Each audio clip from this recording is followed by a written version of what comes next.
Good morning once again. We want to start our session this morning, and once again, thank you for creating time to be here with us for this very important forum. As usual, we want to start with a word of prayer. So maybe somebody can quickly say a word of prayer for us so that we can start.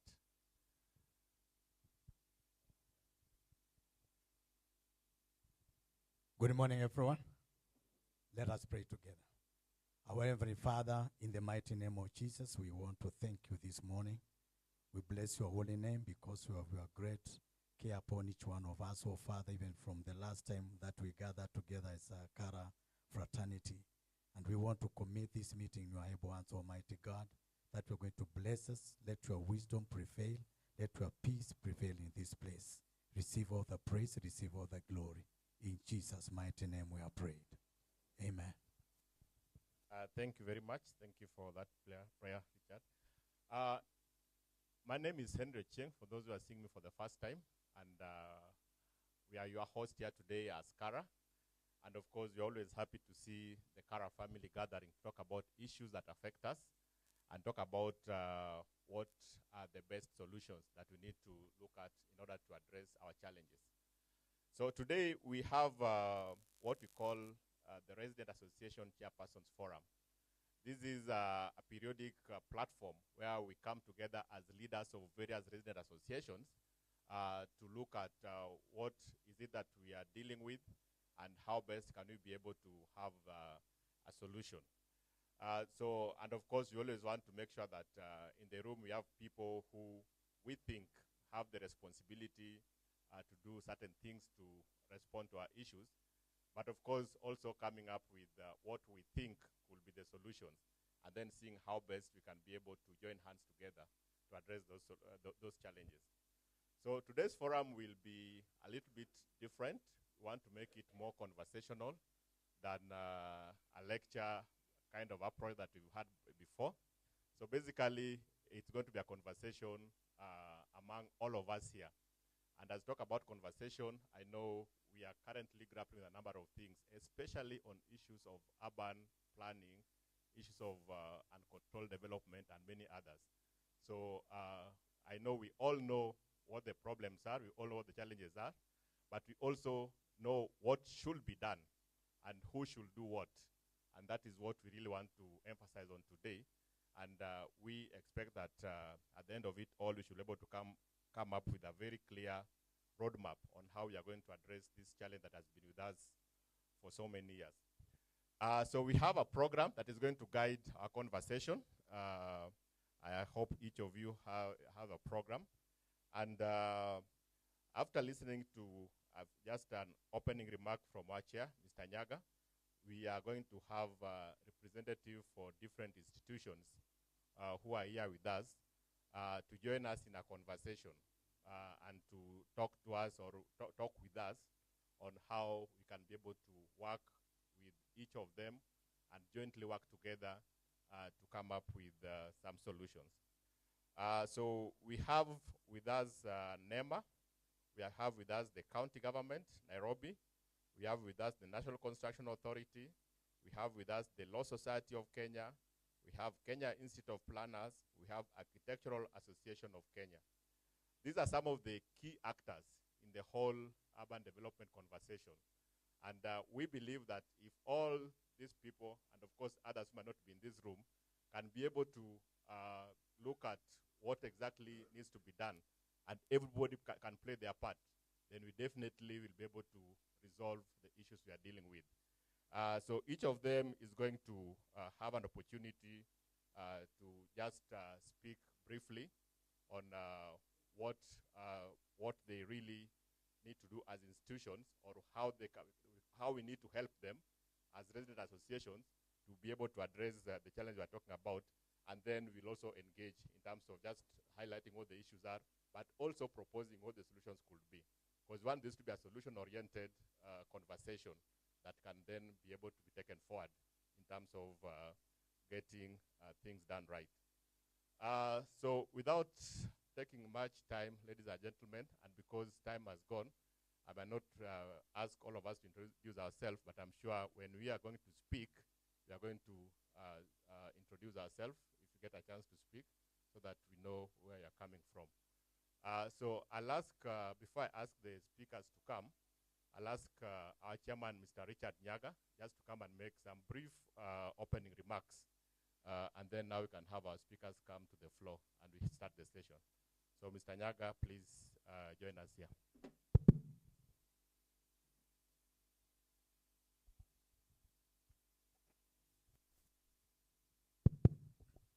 Thank you very much, Henry. I welcome all of you to this session, and particularly our panelists, will be joining us. And I'm told we have speakers or panelists from various organizations who make rules which govern us here, particularly in the city of Nairobi. So we are very keen to have them. And for you, I congratulate you for coming early. I know some of you come from some distance away, but as always, you are managed always to be ahead of time or on time. This is very welcome. It shows how we, as residents, the Kara, whatever, how we work. So our guests, I welcome them. As Ochieng has mentioned, the organizations we are expecting today. And we can look forward to a very interactive session on matters of interest to all of us.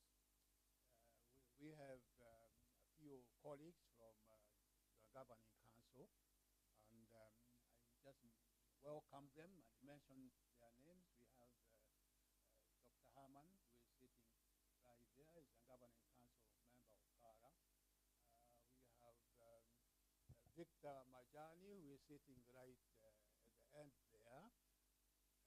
He also looks after our books. He is after our accounts and whatever. So Victor has managed to streamline all Kara accounts over the years, and he made it very easy for us to be accountable and to be able to be transparent.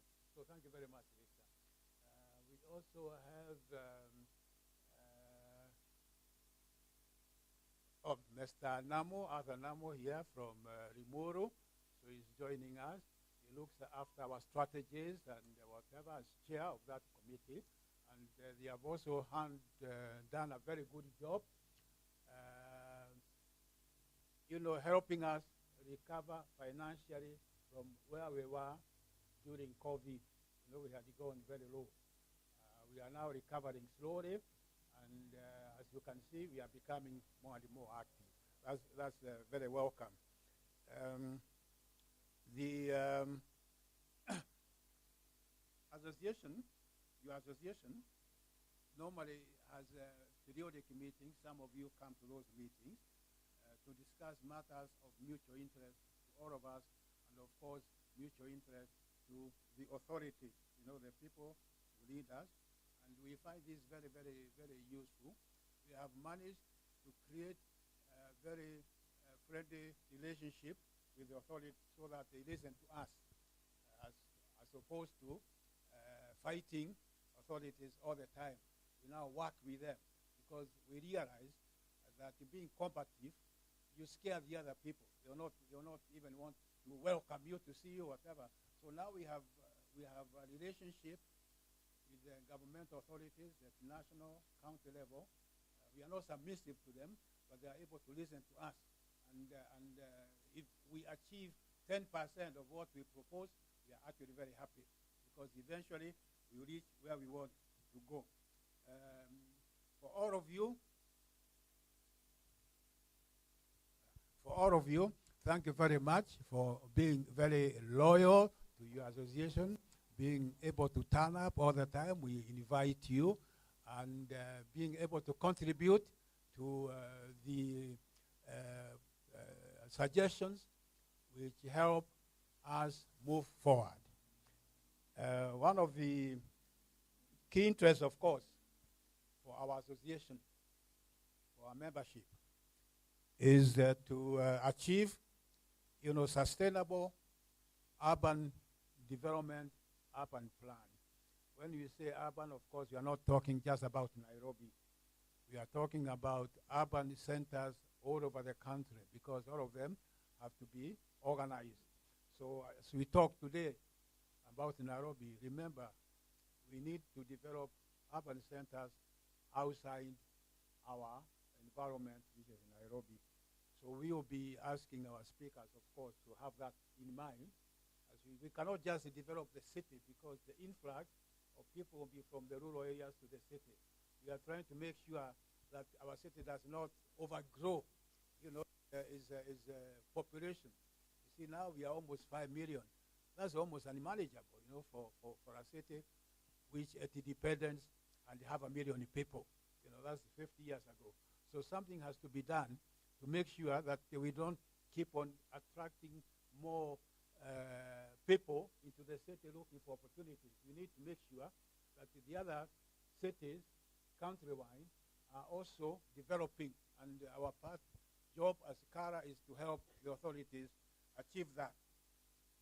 We also needed to ensure that the development within the urban centers are actually planned and controlled. You cannot, for instance, if you look at our city, every place is a marketplace. It's uncontrolled. You live somewhere and the people have kiosks all over. Of course, it's understandable because there are no job opportunities for young people or whatever. But still, we cannot develop and attract investment if we grow, haversack in our urban centers. The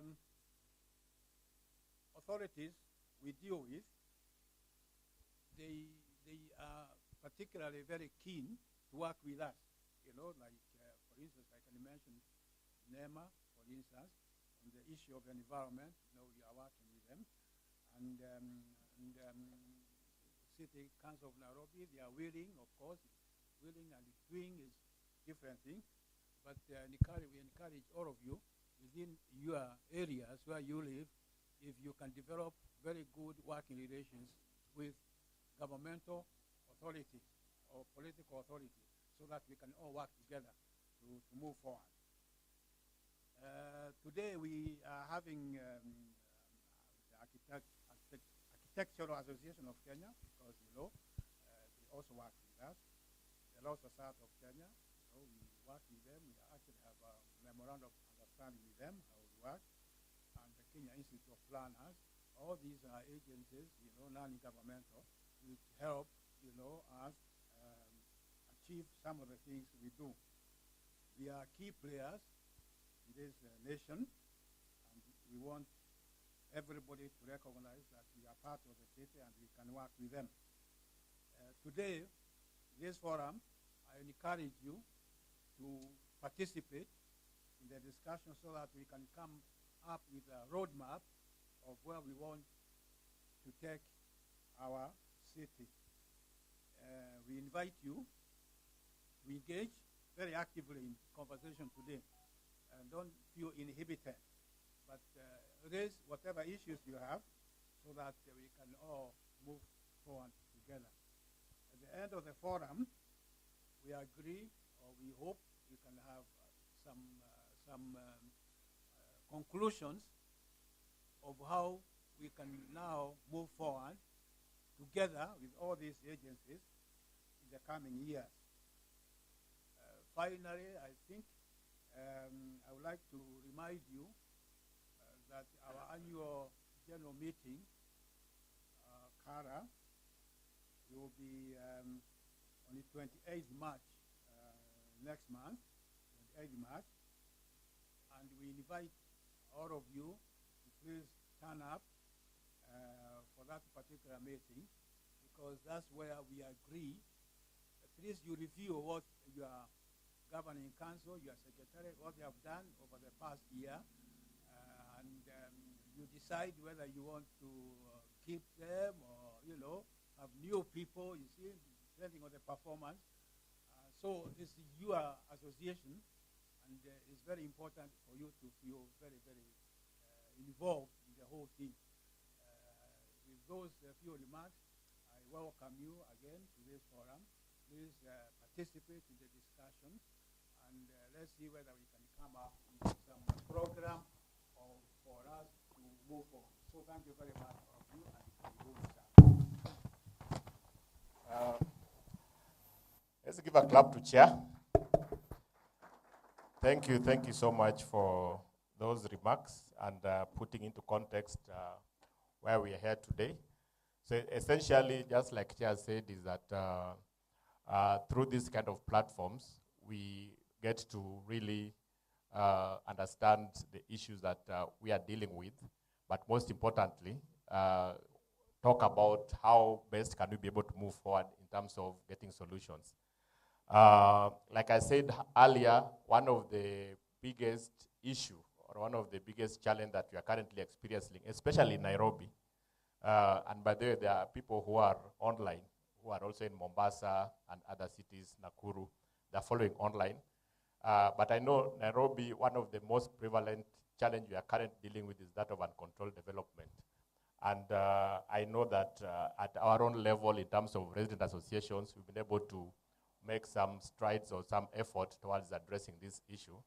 But again, we also need to see how we can collectively join hands with various institutions so that we are talking of sustainable solution. So without taking much time, ladies and gentlemen, allow me to invite the people that want to engage this morning to come forward. We have National Environment Management Authority is here with us. Titus, I saw you somewhere. We also have Nairobi County Government. Samuel. We have the National Construction Authority, is Sylvia. We have Law Society of Kenya. I don't know if they are here. Is Collins here? LSK? Or who is from LSK? They told me they're on the way, so they should be here shortly. Then we have the Kenya Institute of Planners. I saw Patrick somewhere. Please come in front. Then we have the Architectural Association of Kenya. I know the president is here, Florence. Thank you very much. So I think LSK will join us at one point, and then we can have the conversation. So, ladies and gentlemen, like I said, we are going to talk about issues of development in our cities, and just try to look at how each of these actors can be able to work with us as resident associations to come up with actionable, sustainable solutions towards this particular challenge, because each of them have a role to play. We also have a role to play as resident associations. So how then can we be able to come to a point where we are pulling in the same direction and we are addressing these issues in a sustainable way? So what we are going to do, each of them is going to just make brief remarks based on the areas that we are told them to talk about, maybe 5 minutes or so. And then thereafter, we are going to open it up for a conversation. So as you can see, it's a composition of professionals, professional bodies, and then the county governments. So I'm going to start with our friends from the professional bodies, because I know we work with them in a number of ways. Their members are actually the people that we engage when we want to put up a structure, for instance, that the people that we engage when we want to get some professional advice. And we also know that some of them are also the people who advise some of the people that we are not happy with in terms of what they need to do. So we really want to understand where could be the challenge, and most importantly, how then can we be able to work together, join hands and work together. So let me start with the Kenya Institute of Planners, and Patrick Adolwa is here to represent Kenya Institute of Planners. And Patrick, what we wanted to understand from you is, I know you're also a very active citizen, and a very active member of resident association, so you pretty much understand where we are coming from with some of these issues. On the issue of uncontrolled development, which is the main issue I talk about here right now, as Kenya Institute of Planners, how do you see yourself working with resident associations, and what are some of the solutions you could propose moving forward on how to come up with very sustainable solutions? Of course, from your background and having been also part of the authority at one time, what could be some of these practical solutions that we need to look at, and at what point do you see resident associations coming in to work with you, and of course with other actors, make sure that this progresses well? Proceed. Hamjambo tena. My name is Patrick Adolwa, and I am here on behalf of the president of the Kenya Institute of Planners. And I don't know whether I should introduce the association first before I speak to the question around our engagement with development and neighborhood associations and so on and so forth. Maybe in a minute, because you have about 7 minutes to talk. To do everything. Yeah.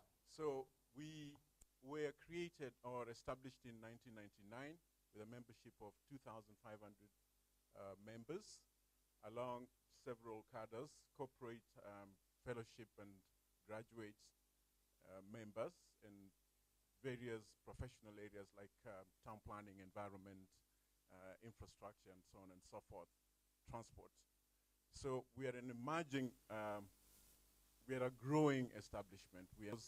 For me, this is business, the kind of thing I do all the time. And I started engaging neighborhood associations when I was director of city planning. I was once director of city planning, but don't beat me for the sins of today, because I was always proactive. I tried to engage. So we had Muthaiga Association, we had Karingata, and long before Kilimani, for example, we were already engaging. What is important today is, what is it that KEEP is doing?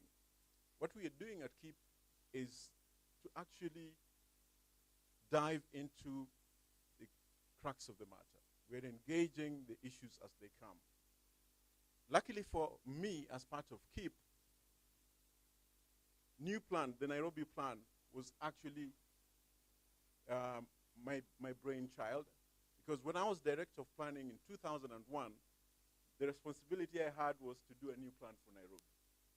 And therefore, that was the context in which we needed to make sure that the kind of development that is coming up today does not happen. We needed to replace the 1973 strategy with a framework for 2030. So the effort was actually begun. But it took such a long time for that plan to be completed, and it was only completed and approved in 2014. So there was a long period of time during which different political, authorities took time to establish that policy. But right now, what we are doing at KEEP is we are actively engaged in trying to do some model plans, actually local development plans. And at the moment, we are engaged in doing one in support of the Kilimani area. And this is work in progress. So, George, what I'm saying here is that as we speak now, we are in the process of doing a thorough, model of what we think the authorities should have done with Kilimani, okay? Which means, in the absence of a local area development plan to cascade what the overall Nairobi new plan is supposed to do on the ground, someone has to begin a process, because the authorities that are supposed to do it have not done that particular aspect. So what we are proposing to do for you, or with you, not for you, we are also citizens. We are willing and ready today. If you tell us today to start an initiative, of course with our sister here together, we can do a lot of things. We can work with you to begin the process of developing local area development plans for the purposes of facilitating last mile development. Are you together with me? Because you see, when you have this Nairobi integrated urban development plan, it does not do anything for you. It's a policy document. What people in real estate, what people in infrastructure, what people who are investors need is a local framework to tell them how a neighborhood should be established, not that citywide plan. The citywide plan cannot give you a local, development strategy. It cannot. It cannot give you a blueprint for doing infrastructure interventions, for doing real estate, and for doing social infrastructure like schools and so on and so forth. It cannot give you a framework for local engineering, design and so on and so forth, and provision of municipal infrastructure at a local level. It cannot help you to define a neighborhood and the standards and regulations that you need to use for construction and engineering detailed works. That is what we think we can support CARA to establish in the next very few months. Starting today, George, starting today. Henry, sorry. Starting today, that we can do. And I am also willing and ready to hear questions from you, because I was director of this city, director of planning in this city, so there are a lot of things that you may not understand about the intricacies of what is going on today. But because of time, I think we're going to have that in the question and answer session, and I can try to unpack what is considered to be a very complex process. But what it is actually is the unwillingness of authorities to engage citizens. But with citizens like us amidst you, I think we can help to bridge the gap. Thank you so much. Thank you so much, Patrick, for that. And of course, like you say, we'll have a session for Q&A, just interaction, so that we can be able to interrogate some of those issues further. And of course, thank you, because you're already proposing some of the things we can do together to move this conversation forward. So, Architectural Association of Kenya, Madam Florence Nyole, who is the president of AK, some of the issues that we get to hear as CARA often is that some of the architects who, of course, help the developers to get certain approvals are also engaged at one time or the other on some what I could call unethical behavior in terms of trying to circumvent the law. I know AK has been very active through the Mulika Mujengo campaign, trying to also play their bit in addressing these issues. But from where you sit, what do you see is the challenge, and how do you see as creating a nexus between the resident associations and AK and your members to make sure that we are doing the right thing and we are promoting the aspect of controlled development? Thank you very much, Henry. I'll take a cue from my senior to stand. Good morning, everyone. And just a second, Madam President. I'm told the LSK rep is here. Please, you can join us here in front. All right, thank you very much. Just quickly, I'll talk about AK. Architectural Association of Kenya is composed of 8 professions: architects, engineers, planners, quantity surveyors who are regulated by law. And over the years, we've included emerging professions such as landscape architects, interior designers, project managers, and environmental design consultants. We started off in 1967, and now we are heading towards 57 years old in May 31st.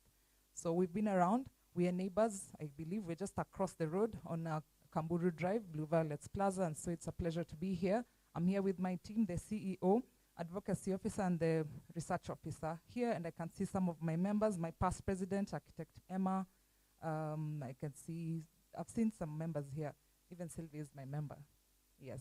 So wonderful to see you all. I can see some members right there, and so we are many. We are a big family, and so we're able to respond to the issues that you have stated here this morning. I think for us at AK, we run a lot of initiatives. We have a very strong advocacy arm, that runs some of the initiatives that we are running. We have the Mulika Mjengo. I'll start with that because that's what Henry has highlighted. But before I go to Mulika Mjengo, I have to start with an initiative we started almost 6-7 years ago called the Jeuna Mjengo. And the idea of the Jeuna Mjengo was to inform the public that they actually need to use professionals in the things that they are doing. And when you say professionals, we're talking about proper professionals with whom, if you carry out some due diligence, you'll find that they are in good standing in the associations. You'll find that they're doing great work. They do not have issues, as have been mentioned, that they are actually out there. In every profession, you'll always find people who are rogue. And so, as we were running that initiative, we found out that it's also important to Mulika Mjengo at the end of the day, that there's so many developments that are coming up that are not at par and are not at standard with the current zoning laws that are there. So what have we done at AK regarding the same? We've been very vocal in ensuring that we create this information. We have a portal called the Build Hub, which is accessible on our website.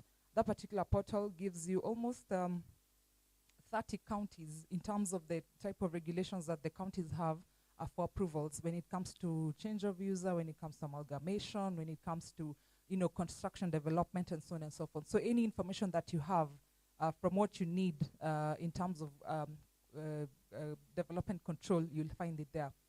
One of the challenges we faced, obviously, is that we do not have updated zoning guidelines. And as you can see, an area like Kilimani, the current zoning guidelines that are there do not respond to what is happening on the ground. And so we really need and want to rally behind a county, behind Kara, whoever it is that we need to work with, so that we actually update our zoning guidelines and we stop having what we call, I call it soft informality. This is soft informality, really, because somebody decides, I think I need to make a lot of money from the value of this property. And so going up 15 or so floors is what works. But that is also market-driven and supply and demand situation that we found ourselves here in Kenya. And so it's important that we do update our regulations in order for us to be able to ensure that things are at par. And how are we working on that? The first thing we've done is that we've worked together with the Kilimani Project Foundation. We have an MOU with them, and I can see representatives from that particular foundation here this morning. And we signed an MOU, and just similarly to KEEP, we want to create the local physical development plan for Kilimani. How is it going to help residents associations? I think it will form a pilot program, if you ask me, or a pilot. All right, thank you. I think it will form a pilot. It will form a pilot program for the rest of the country to follow in terms of development control. If you have a neighborhood plan that is, on pen and on paper, drawn quite clearly, all these plots are marked. Plot number X, you can do commercial, and you can go 20 floors. Plot number Z, you can do residential, you can go this number of floors. When somebody is coming for change of user, they don't need to negotiate with anyone in the county. They just apply for change of user, and they can only do the user as has been agreed upon by the neighborhood association that is there. And this is what we want to do, so that neighborhoods do their own plans. It is what you call citizen participation, and they're able to grow those plans from their neighborhoods. They agree that this area should be commercial, this area should be institutional, this area should be, I'm sorry, this is giving me feedback.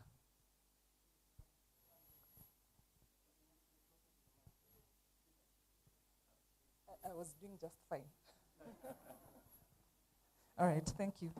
All right, so we are saying that those neighborhood plans need to be done, and I'm glad to hear that, KEEP really need to work together on this, and we take it to the next level, so that we're able to carve out spaces in the neighborhood for recreation, our public parks within those neighborhoods, our playgrounds, our schools for children. How do we manage traffic?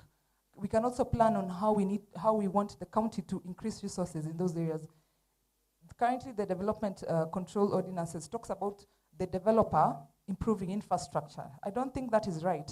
That's a public good. It's the government institutions that should be increasing that infrastructure, whether it's sewer lines, whether it's roads, whether it's any infrastructure that's of public good, power lines and so on and so forth, internet, things that have come with us. We need to stop having lines dug. Neighborhoods should start creating their own underground trunking, and the county can charge money for it, that every service provider that uses that trunking, they pay some money for it. And so we need to start looking at those neighborhoods. And so our first option is to have control, a memorandum of understanding with Kara. We hope we'll be getting there soon so that we work together with you. Neighborhood planning, I've spoken about that. We also have a knowledge sharing, which is our Build Hub, which is very important. You can log in, just go to aak.or.ke /Build Hub. The Mulika Mjengo initiative is something that we started last year, and it helps us to amplify the community voices through engagements such as barazas and social media campaigns. The report that we receive from development and construction sites which do not adhere to building standards on the Mulika Mjengo platform. And what you're doing is that any member of the public, whether they're professionals or not, they can just take a photo and report it anonymously to our platform. And then what we do, we forward the same and we put to task the relevant authorities to come and check out what is going on, whether it's something to do with the county, whether it's something to do with the NCA, whether it's something to do with the KENHA and so on and so forth. We bring that out there and we're able. So we're creating a database and we'll be able to do that. We're also pushing for green buildings. It's important. We're in the age of climate change. We have a tool called the Safari Green Building Tool. And this particular tool is a homegrown tool, Kenyan made, buy Kenya, build Kenya. That's what we want to promote. So that we stop having this very high-tech IFC Edge, high-tech LEED, high-tech Green Star, and so on and so forth. Those rating tools are nice. We've learned from them, but they do not really take care of our climate, our building materials, the way we live, our culture, the amount of energy use that we have here in Kenya. We've got lots of solar and so on and so forth. So the way we rate our tools, our buildings is important. And what we want to push and want to collaborate with Kara on this is that any building can be rated. It doesn't have to be a high-rise. It can be a simple thing as a residential house. You can rate it, and you have a nice mark there saying, my building is Safari rated. To what extent? Maybe when you're looking to unlock finances, when you can take it now to the next level, you talk about gold, silver, platinum, and so on and so forth. And that way, we begin to create this culture of rating buildings as much as possible in our country. We also have a Grow a Classroom program, which we are running together with our CSR activities. I think these are important, that we take ourselves out there. When we are saying Grow a Classroom, we know a lot of the schools in our neighborhoods are, they are turned into concrete jungles because people are really building high-level storied buildings for schools. But we need to create environments that are specific for learning, that create that nice environment for our children to play, our children to have some outdoor learning and trees. And so we hope when we plant trees, they're grown and eventually we use them to build the classrooms. This can be within the neighborhoods in Nairobi, but also outside, out there. And also those trees can be used as outdoor learning spaces. They can also be used for nutrition. So we hope that you'll be able to partner with us in the same way. And that can be one of the CSR activities that we run together at the end of the day. I think, Henry, for now, that's all I can say. Thank you.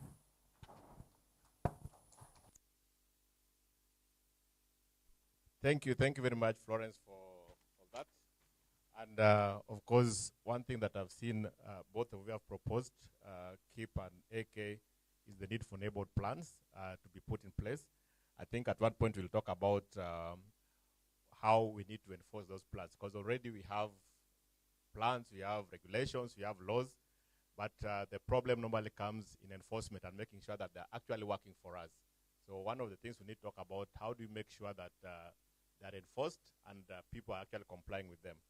But those will come during the plenary, and we have the National Construction Authority. And one of the, if I can just tell you, one of the complaints that we often get is that the most we see from NCA is putting an X on a building and saying that this building is not approved. But beyond putting the X, nothing much happens. Because we expect that after putting the X, then there should be a follow-up to make sure that nothing actually happens in that particular site. But you put the X, I'm told people even come and paint the X or wash them away, and they continue as if nothing has happened. So as NCA, what exactly are you doing to ensure that we have proper controlled development? And of course, you are meeting your mandate. And how do you think, or how do you see us as resident association supporting your work or working with you to make sure that things are happening the right way?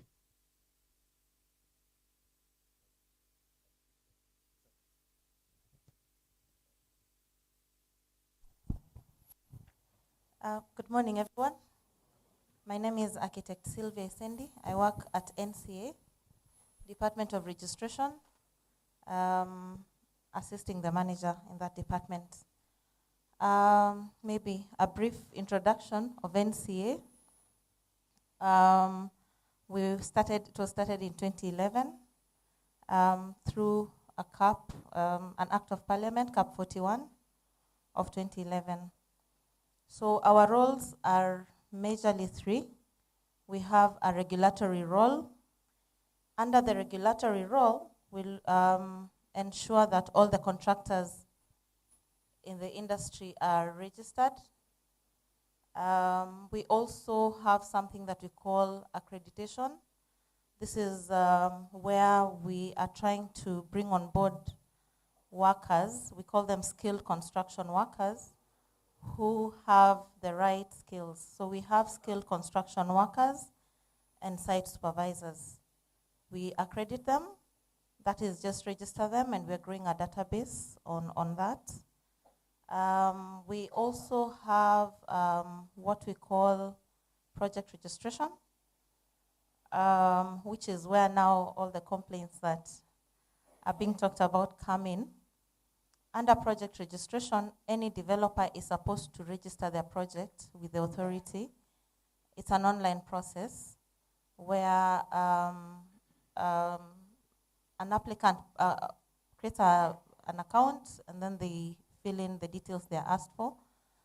One of the things we ask for is that the drawings, architectural and structural drawings, should be approved.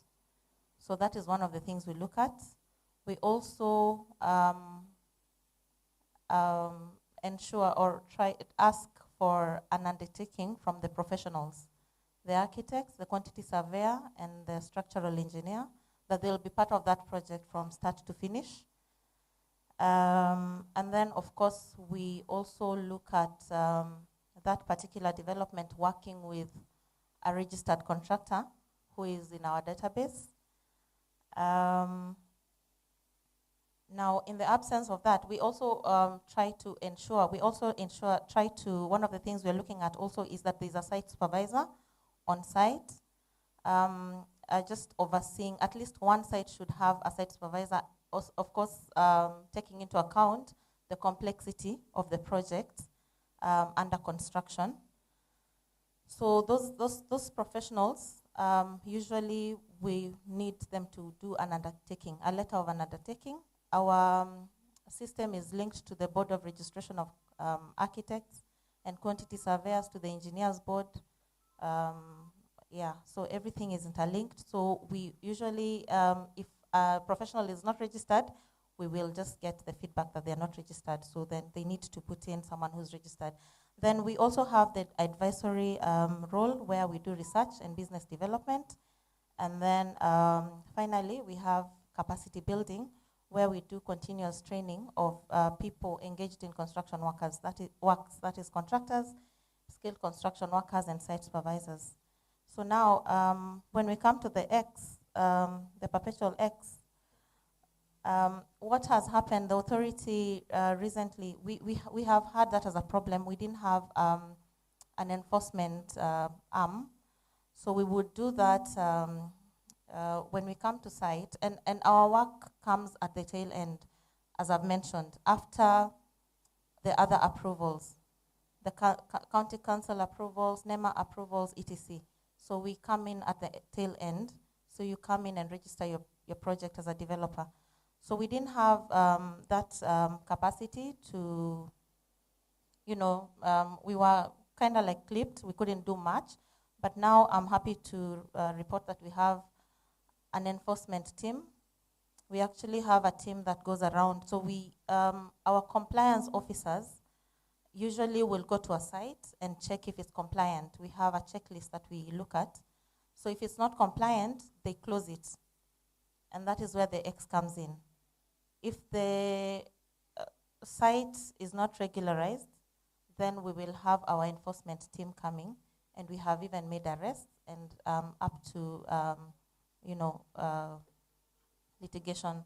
So we are in the process. It's work in progress, but we're doing something under that. One of the support that I think the authority would then give you as an association is that your members or people, when you realize that there's a construction going on and it is irregular, we get a lot of these complaints where we get letters and, come and check, this building is like this, like that. So we send our teams. So we now rely on you as the public to help us to know what to actually come and check whether the buildings are compliant, or if they are in contravention in any way, whether there are professionals engaged in those particular developments. We are, as an authority also, we've developed on our website, when you get to our website, www.nca.go.ke, you can actually check to see if a contractor is registered. So you just type in the name of the contractor, you can tell. If the information is not coming forth, then that's when you follow up maybe with an email or a letter, just asking, so-and-so is building, this is what they're doing, are they actually registered? Is this project registered with you guys? Do you recognize it? So that is the support that the authority is would give to you guys. And of course, research, we can partner with you in terms of research. As you've heard, we have research and business development department. So a lot of these things also need, research and development, in various ways. So this is a way in which we can team up. And then there's the training bit where we engage people. We have trainers, some of them external trainers. And so sometimes when your members, maybe your member they have a strength in a certain area, they can actually team up with the authority just to train our members, our client, our contractors, that about some things that they feel they need to be streamlined. I think that's what I can mention for now. Thanks. Thank you so much, NCA. I know questions will be coming in regard to your mandate and what you do, but that will come at the plenary. So now for NEMA, National Environment Management Authority.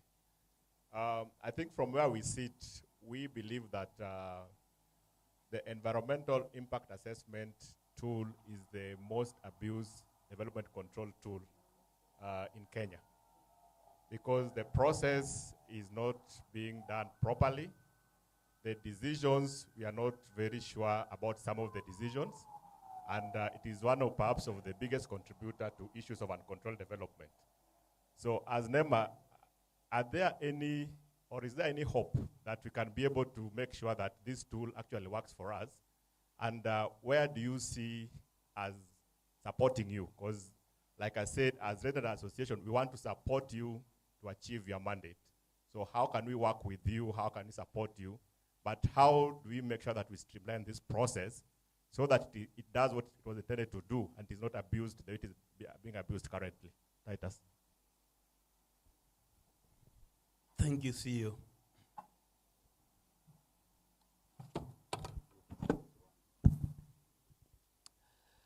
My name is Titus Miu, as you have heard from NEMA, National Environment Management Authority, representing my Director General. He was really wanted to be here, but he didn't have the faith with you. He was actually directed elsewhere. Interesting. You can see what the CEO, the way he has introduced the EIA. But first, what is NEMA? I think we need to understand. We were established by MCA 1999 when we started 202. That's when we were put in place. We are a creation of this powerful law called MCA. We are just one of the MCA institutions. we have been given the responsibility to coordinate and supervise all matters environment in this country. Please, those are key words. We coordinate and supervise. Then we are the key government agency on matters environment. I know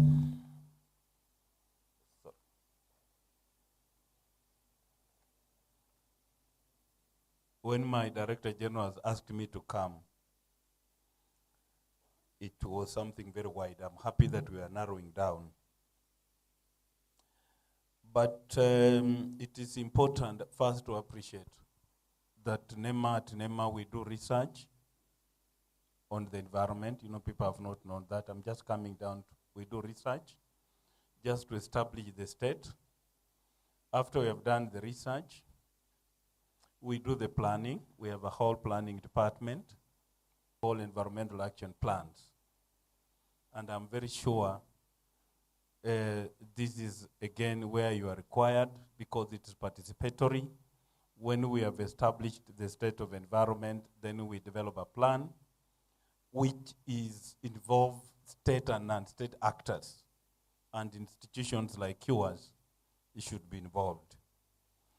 That goes all the way to the floor of the House. Unfortunately, since we started forming the State of Environment report and environmental action plans, our Parliament has never had time to discuss what we have forwarded. We create awareness in this country. It is also duty on matters environment, and probably I will tie it with the public participation. I know that is going to come out. Then very key to what the CEO has asked me, we develop and actually enforce environmental regulation, laws and regulations in this country. Then more important, just to narrow down as we end with what the CEO has asked me, we have developed tools to guide development. He has mentioned one of our critical tools, what we call an environmental impact assessment. And people have never known that before you come to that tool, we have two critical tools to do the assessments. There's what we call strategic environmental assessment, then environmental impact assessment. The strategic environmental impact assessment is supposed to be applied on any policy, program, or plan.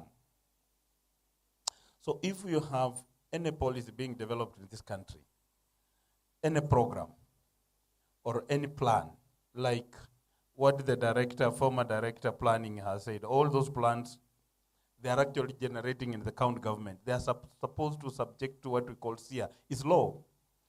What it does is that it inputs the environmental concerns. So let it not just be architectural, it not just be a planning tool, but has it taken in consideration the environment? I know when I served as the county director for environment, Nairobi, one time, I've also served Nairobi for about 8 years as a provincial director and as a county director.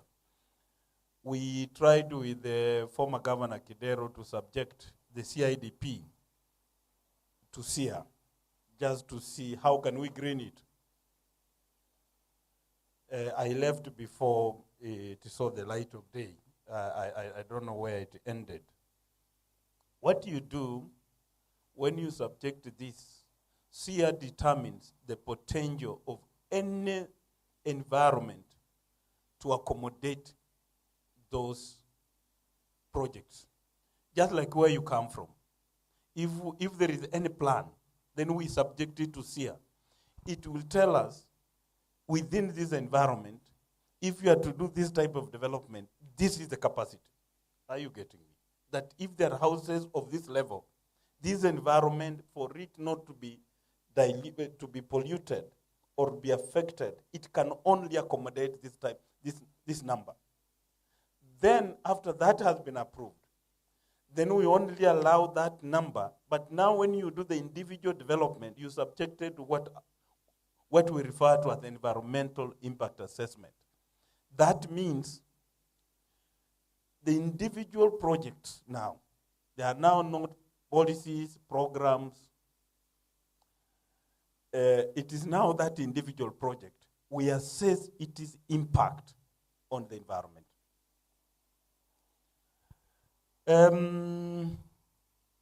Unfortunately, not known to many of us that the EIA, it is not a NEMA tool per se. That is where supervision and coordination comes in. If you submit, if you want to build a hotel like this in any neighborhood, we will ask you to do an environmental impact assessment. It is done by our professionals that we have registered, that are qualified, and there is a whole process of making sure that for you to be given that duty, you meet the requirements. The law provides what is supposed to look at. But what is more critical is when you put up this development within that environment, what are the impacts to the environment? Because it is supposed to compromise that environment to acceptable level, what we call sustainable levels. This is what the CEO mentioned. You should not put up a development that is going to change the environment, the life, the social. You know, when we say environment, this time we are even including the social aspect. In fact, we are changing EIA to be SEER, to be ASEA. We are also including the social issues. So it is not only the environment. You should not introduce a development, then it changes the environment and the social aspect of that society, mostly in the negative way. If it is developing it in a positive way, we encourage it. So an expert is supposed to identify what are the positive and the negative, and what are the mitigation. So that is what we check. Are they? Like I'm sure my brother here will tell you, it is not possible for NEMA to approve a building rightly, get it me, rightly, if the county government does not allow that zonation. If the county government has zoned an area to 4 levels, then NEMA does approve 5 levels, then that is illegal.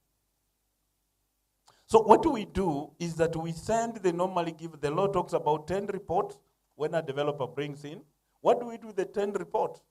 The 10 reports will remain with one, but the rest are actually sent to lead agencies to give us comments.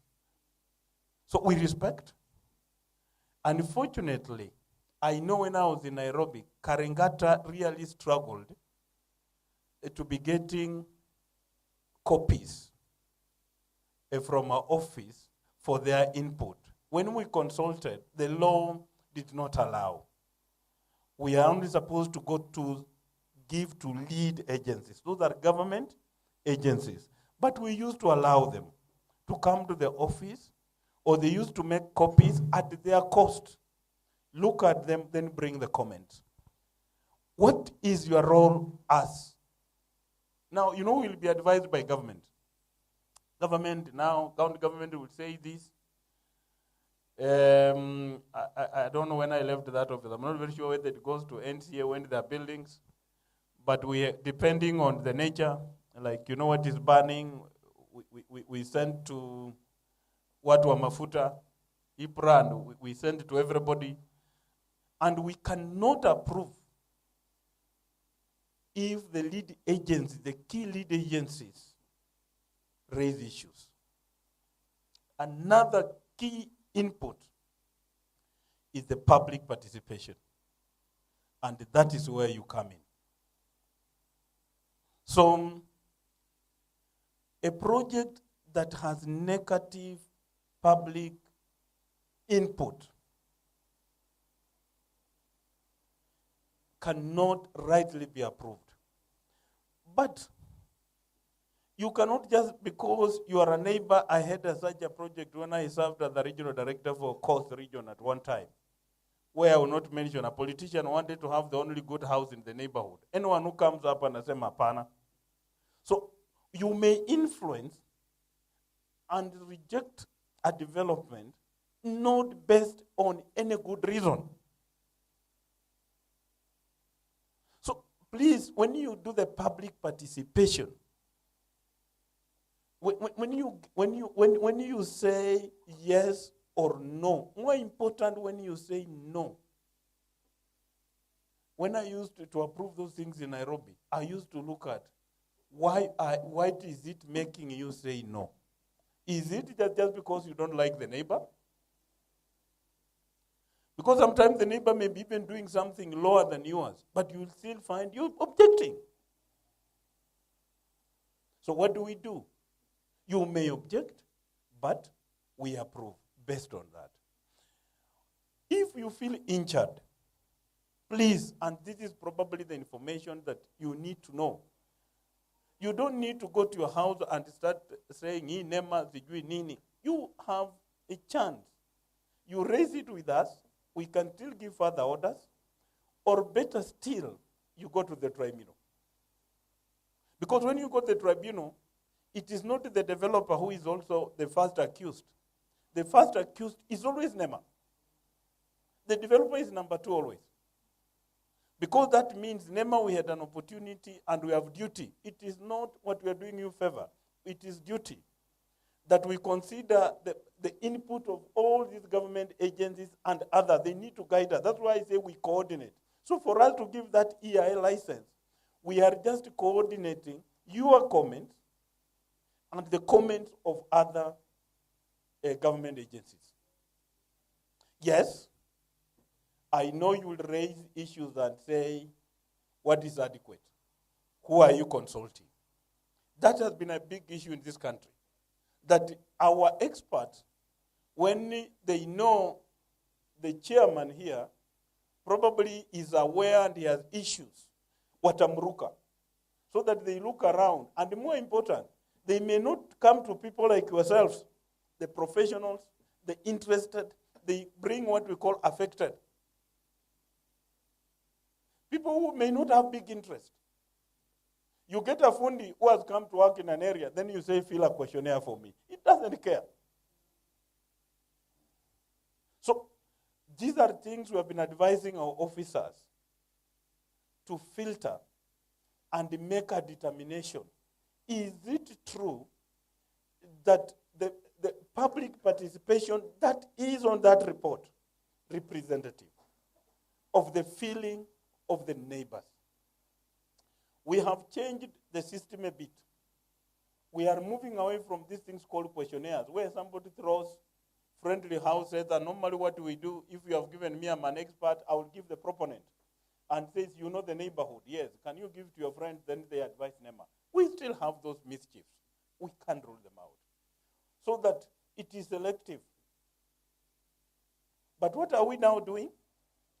We are actually, if officers are following the right thing, we are now saying on top of the questionnaires, you must have meetings chaired by the chief. So we have minutes. Whoever now is our county directors who are doing the right things, is that we are now looking for minutes more than those questionnaires. Have we had neighbors meeting the way we have met and discussed?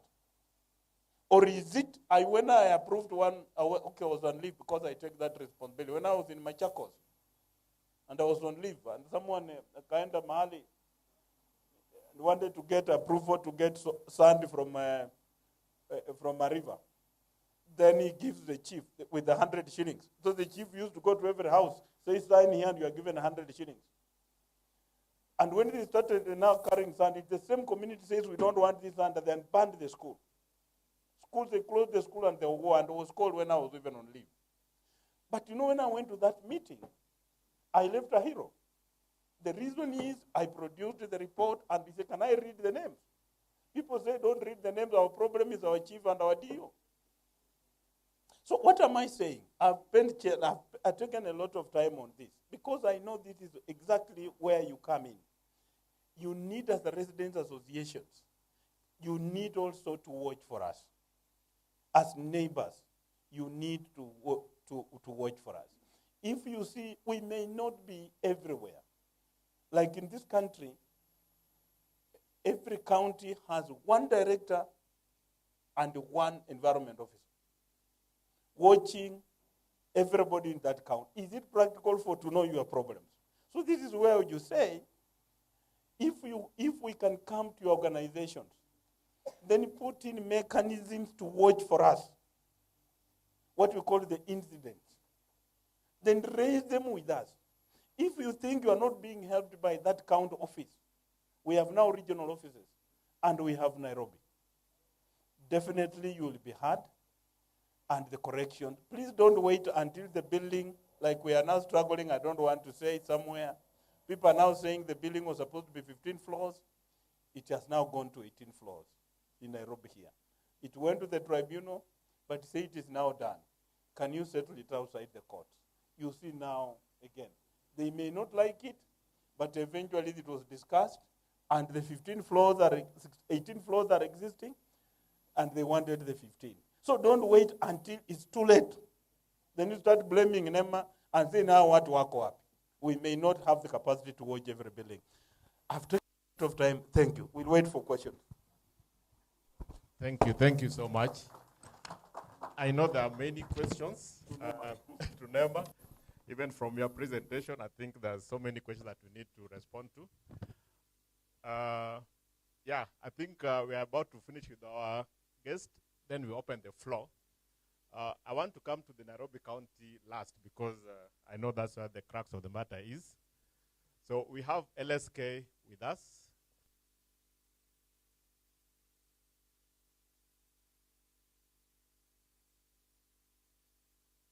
As resident associations, we are left with no option but to seek like legal redress. So as LSK, and I know that you are very well versed on issues we're talking about, what are some of the legal options available to us if now we realize that all the process that we need to undertake are not bearing fruits, and now we need to go the judicial way? What are these legal options that we can be able to tap into and further our case? As you introduce yourself. Thank you. Okay. Good morning. My sincere apologies for coming late. My name is Ashimosi Ken. I'm an advocate of the law of the High Court of Kenya. My area of specialty is real estate and commercial law. This is my 13th year as an advocate in that area, so I believe I have the capacity to respond to your queries. I came late because we received this request to come for this meeting quite late, this morning actually at 8:30. So I had to dash to represent LSK, but we sincerely apologize for the miscommunication that was within our association. But I'm here to address your issues, and we'll have more interactions with you at an individual level or even during the question and answer session. So as LSK, of course, we are very keen to ensure that when complaints reach either our advocates directly or the society, we appoint an advocate, and we have a committee that is in charge of ensuring that public complaints are addressed. And so the options that we have when you come to us as a society or advocates is, of course, to go to court and ensure that whatever issues you have raised or complaints you've raised because of non-enforcement, then we pursue the legal option.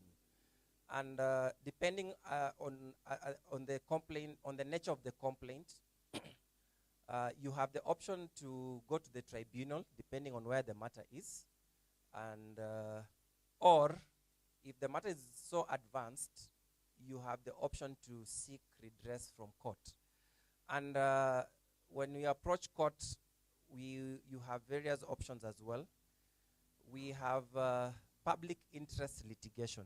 This, by that I mean you approach the constitutional court because you want to enforce a matter that is affecting not just you as an association or as residents, but a matter that is affecting the public.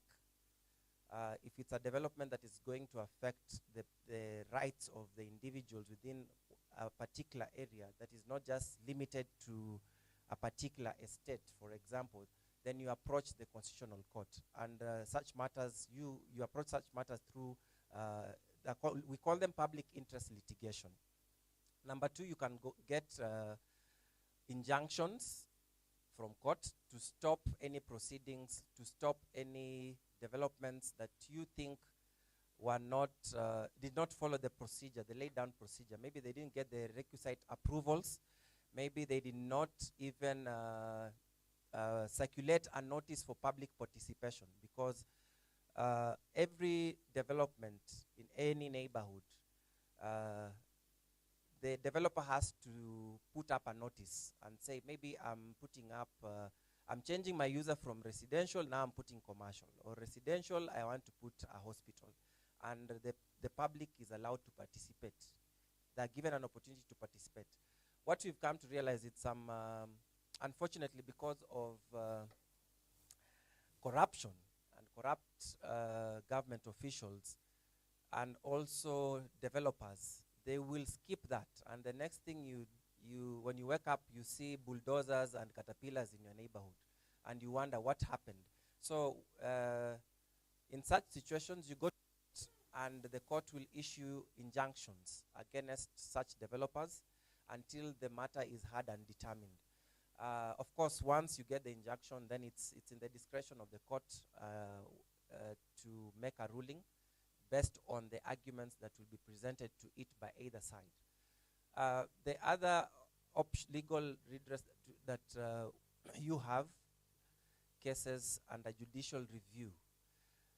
Judicial review cases are where an officer, a government officer, is obligated to make some decisions, but either they ignore or they make decisions that are unreasonable to the extent that they expose the public or neighborhood to developments that are either hazardous or will affect the livelihoods of the residents.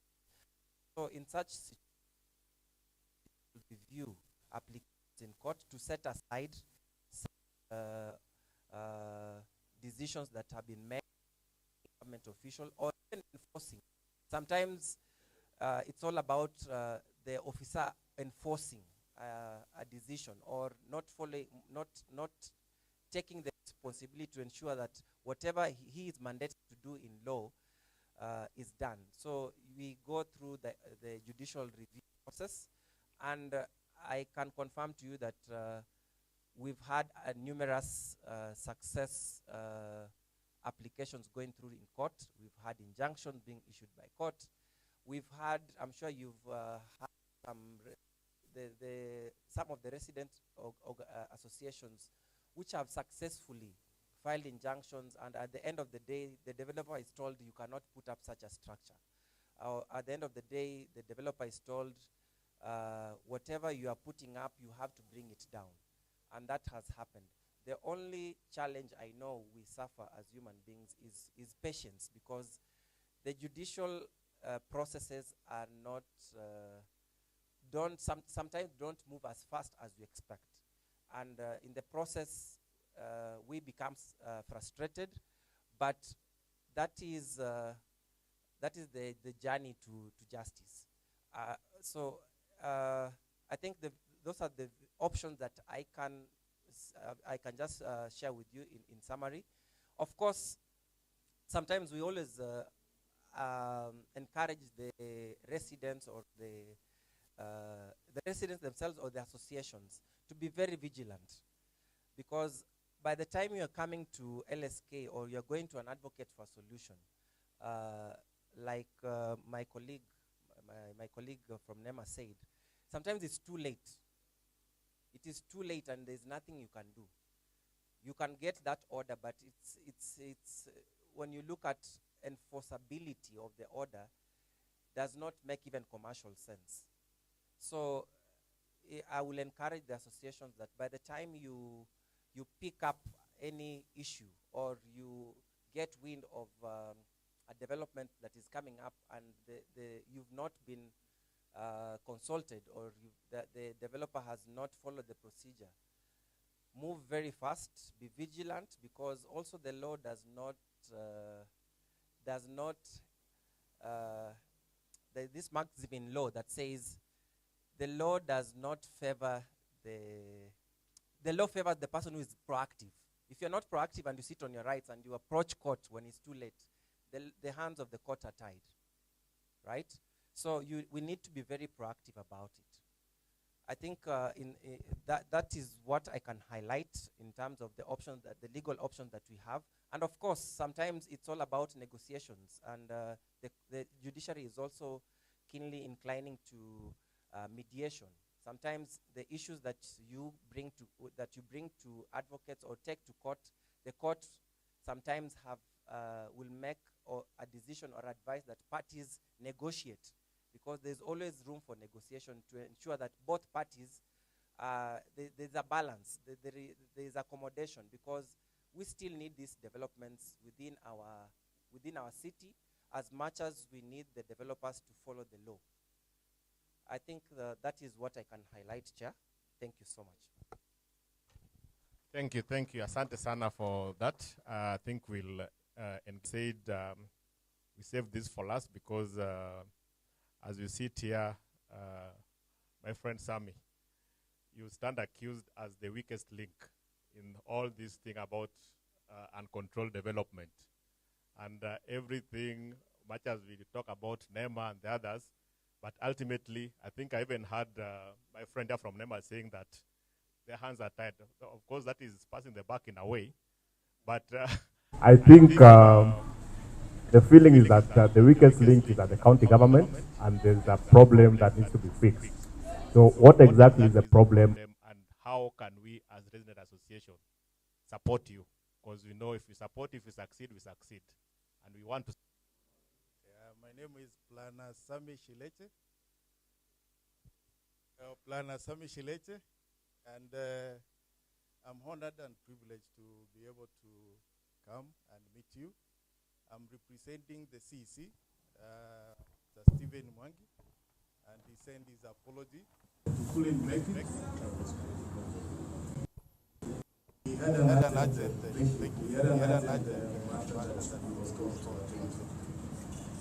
and thank you very much for this forum. Allow me to start by saying that in the beginning, God said, "Let there be." And when he looked back, it was fine. There was no mistake. And this is where I'm beginning from, that planning has changed. And the reason why the planning has changed from the conventional type of planning, where we used to have the authority commanding, and that stamp will always remain. But right now, with the new constitution and the review of the Physical and Land Use Planning Act, it is allowing this participation. And this participation is what now brings the views, the sentiments, and what is happening on the ground. I will also still add that we are the authority, and we are accepting all those complaints and anything that is happening on the ground. And I will say that we have, within time, we have realized that being an authority, these gaps that we are having are the ones that are bringing issues on the ground. And in most cases, the city always grows. Nairobi city has become a global city. We had A small population when it was beginning, but right now we are becoming 5-point-something million on a daily and active population. This one means there is a lot that is happening. The city has changed from the single land use, industrial, residential. Now we are having mixed development. And this mixed development is what now my senior planner was talking about, the new plan. The new plan identifies that Nairobi is no longer the small city which only has a single use in a particular area. So this mixed development is what now brings to the neighborhood sectoral plans. And these neighborhood sectoral plans allows different mixed uses plus also densities. Because in the PLUPA, which is the Physical and Land Use Planning Act, allows change of use, change of densities, and transformation of an area. And this is where we have come in as an urban area, an urban sector, to be able to bring a zoning development ordinance. At the moment, what we are doing to bridge the gap that is happening, we are doing a zoning plan. So we have subdivided this zoning plan from the major zone to simple unit sub-zones at the policy level. And this one will help what the act was saying, that we need these neighborhood plans so that you know in your area, this is what is there. This is one form we are trying to bring sustainable development. And from my point of initiation that God said, let there be, we are coming in to say that we cannot say that because God saw that.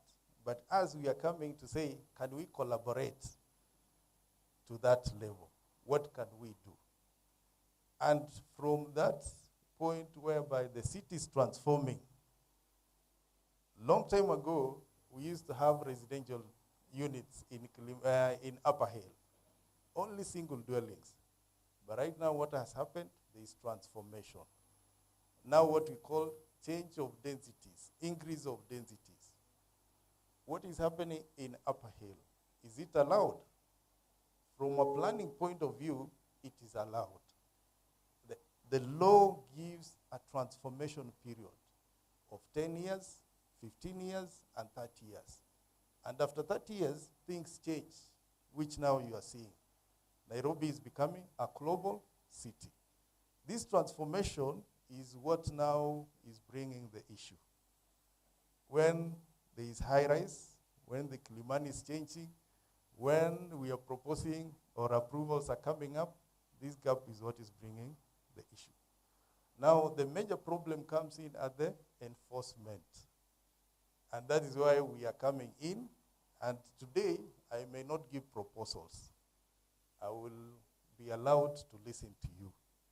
And out of this listening, we can create more collaborations and engagement. And what the form in which we want to have a new planning approach is that whatever we do, let's engage the neighborhood. Let's engage the resident associations. Let's engage the stakeholders. And as I stand here, I will tell you as urban planning and even as the county, as the authority, we don't plan for ourselves. We don't plan for the infrastructure. We don't plan for trees. We plan for the residents of Nairobi. And if the residents of Nairobi are not happy, then what we are doing, we are not satisfied. Just the same way God looked back and said, it is done and it's verified. Let's also look back the way my former director said, he is very happy to stand in front of you because he did his best. We also want to look back and say, we did what it was supposed to be. So allow us to engage, and then allow me to take the issues, and then we can be able to collaborate and bring to terms the best city. And at the moment, we are working on a city of order, a city to bring hope, a city to create opportunities, and also a dignified of the city. We want Nairobi to be an international innovative. And this is the level at Thank you very much, Sami. I think the only thing I've picked, which I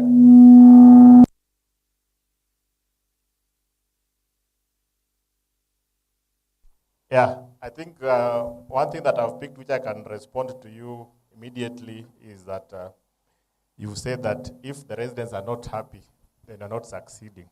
I can confirm to you that they're not happy. They are not happy, and they really want something to give, because a lot of bad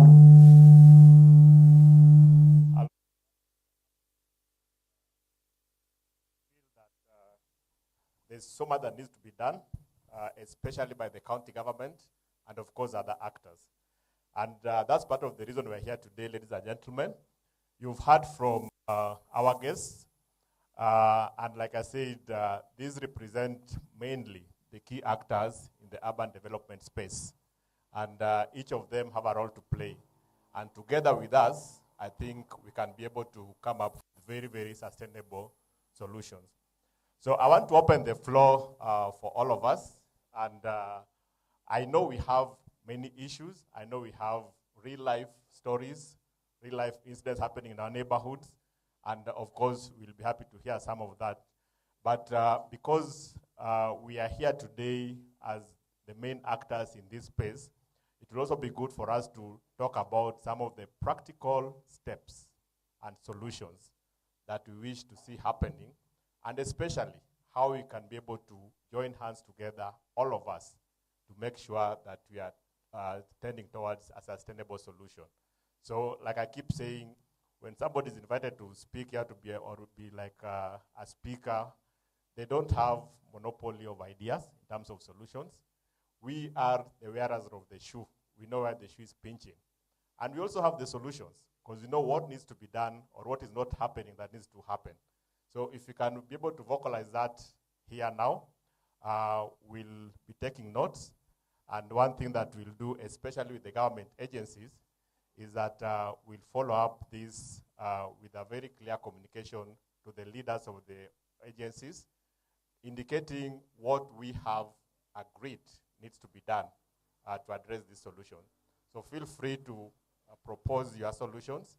Be sure that they'll reach to the heads of this organization, and we'll follow up to make sure that they are doing that. So with those, I want to open the floor. Can I see by show of hand anybody who has a question or a comment? I expected the whole room to raise their hand. So we'll try and cover as much as we can. And that only then requires that when you get the opportunity, please make it short and to the point. If it's a question to a particular person, direct to that particular person. If it's a comment, just make it brief and short to the point, so that we can be able to get as many of you as possible participating. So allow me to go systematically by starting row by row until the end. Each of you will get a chance to speak, and then we can be able now to get back in terms of response and way forward. So can I see on this side anybody who has a question? Is that microphone? Yeah, at the back, please. Those 3 hands. Then we'll come here.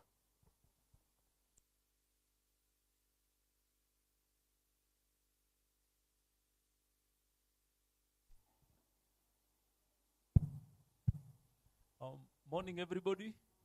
I'm Jambo Nyote. I'm Dan Kandanga from Opapa Jericho Residents Association. And I would like to ask a question to the LSK, because I think it was a godsend having him here and talking about how people can resolve some issues that seem beyond their reach. I'm talking on the issue of court injunctions against people who are in contravention of, I think we can say the law, but even more so, the wishes of the people resident in a particular area. We have a problem in Buruburu, along Jogo Road.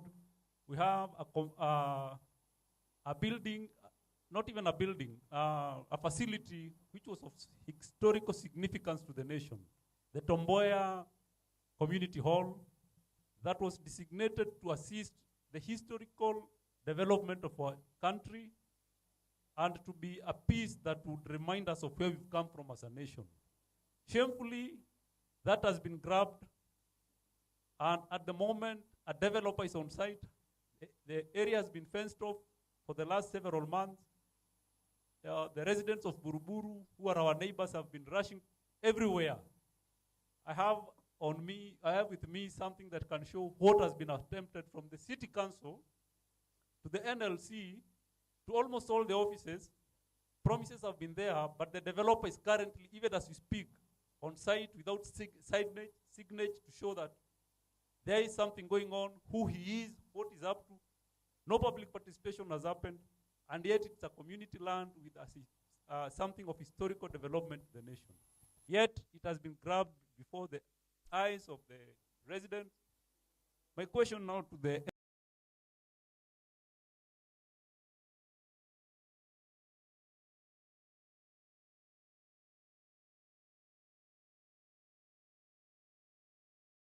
and the nation lose because are wronged, do not have the capacity to go to court. Can the LSK, national, one or another, to achieve their rights? Would he please, before this session is over, maybe, if even possible, give us a way out, and possibly even start the process before we leave this hall, so that the residents of Nairobi will not lose that historic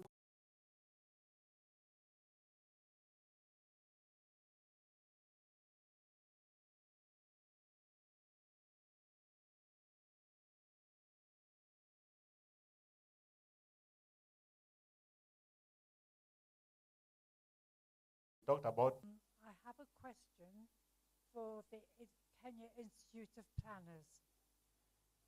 I visited the casino chief last week, and she said that several people were waiting to meet me from the Athi Water Development Authority.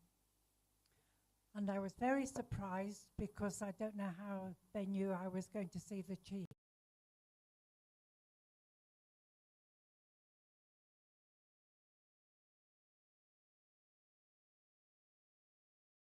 Lavington. This is a very small green area where the boys and other people can find recreation. Boys play football.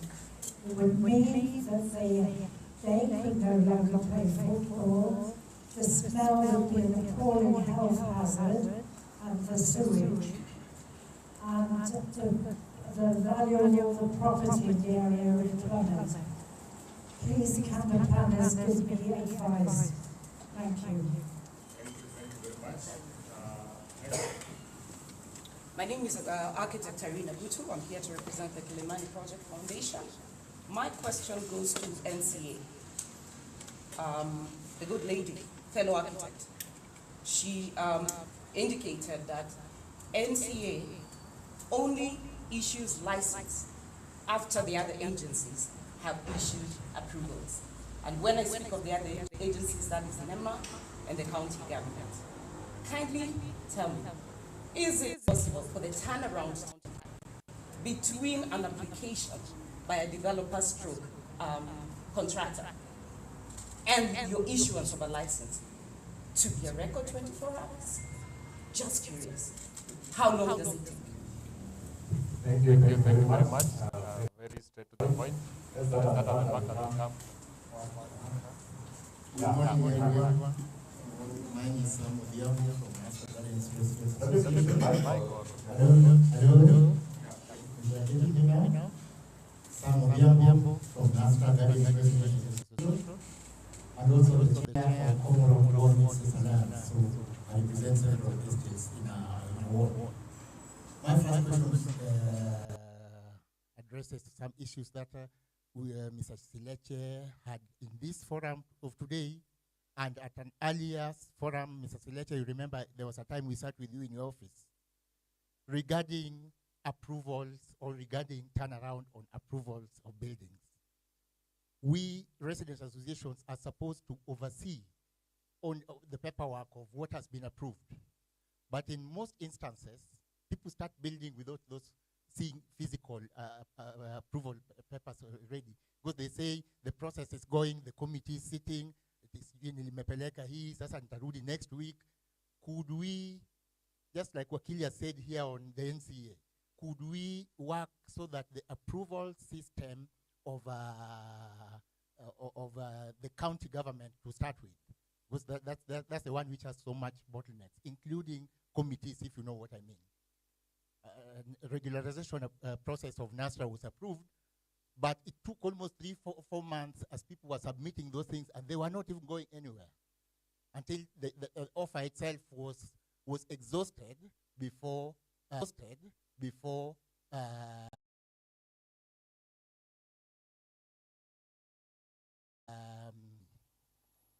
yeah, just like somebody has said, LSK, we are appealing to you as Residents Association. Is it possible to work on a special low tariff fee note for associations? Is this something that can be workable? Because number one, you will be having the numbers. There are several concerns of associations. At a meeting when he was a senator. And he said, even me, I'm a resident in an estate. So I know what Kara does is something, if it does not do it, nobody will do it. Could we then, LSK, take a responsibility to work on a low, very low tariff? Just like our friend was saying, somebody developing a property of around 30 million is willing, or 300 million, is willing to risk 5 million on litigation. But what of the association in that area? Do they have a budget of 5 million to combat that? So once we address that, I believe we'll be closer to our designated area. Thank you. Asante sana. Those next to those a hand. Okay, thank you. My name is Gerald.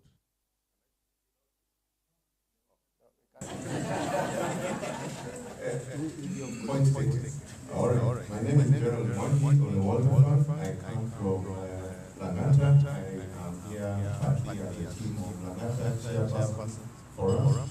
So that's the entire constituency. We come together as chairpersons of the residents. But also where I live, that's called Langata South End Estate Residents Association. First of all, I want to thank Kara for what you do, because we learn a lot. If it wasn't for you, and we are waiting for our dear colleagues, and I say this with great humility, there are things we will not learn, especially, and I want to point this to NCC. I want to start by saying, 2 years ago, we had issues of drainage, we had issues of illegal structures, we had issues pertaining almost everything we have discussed here.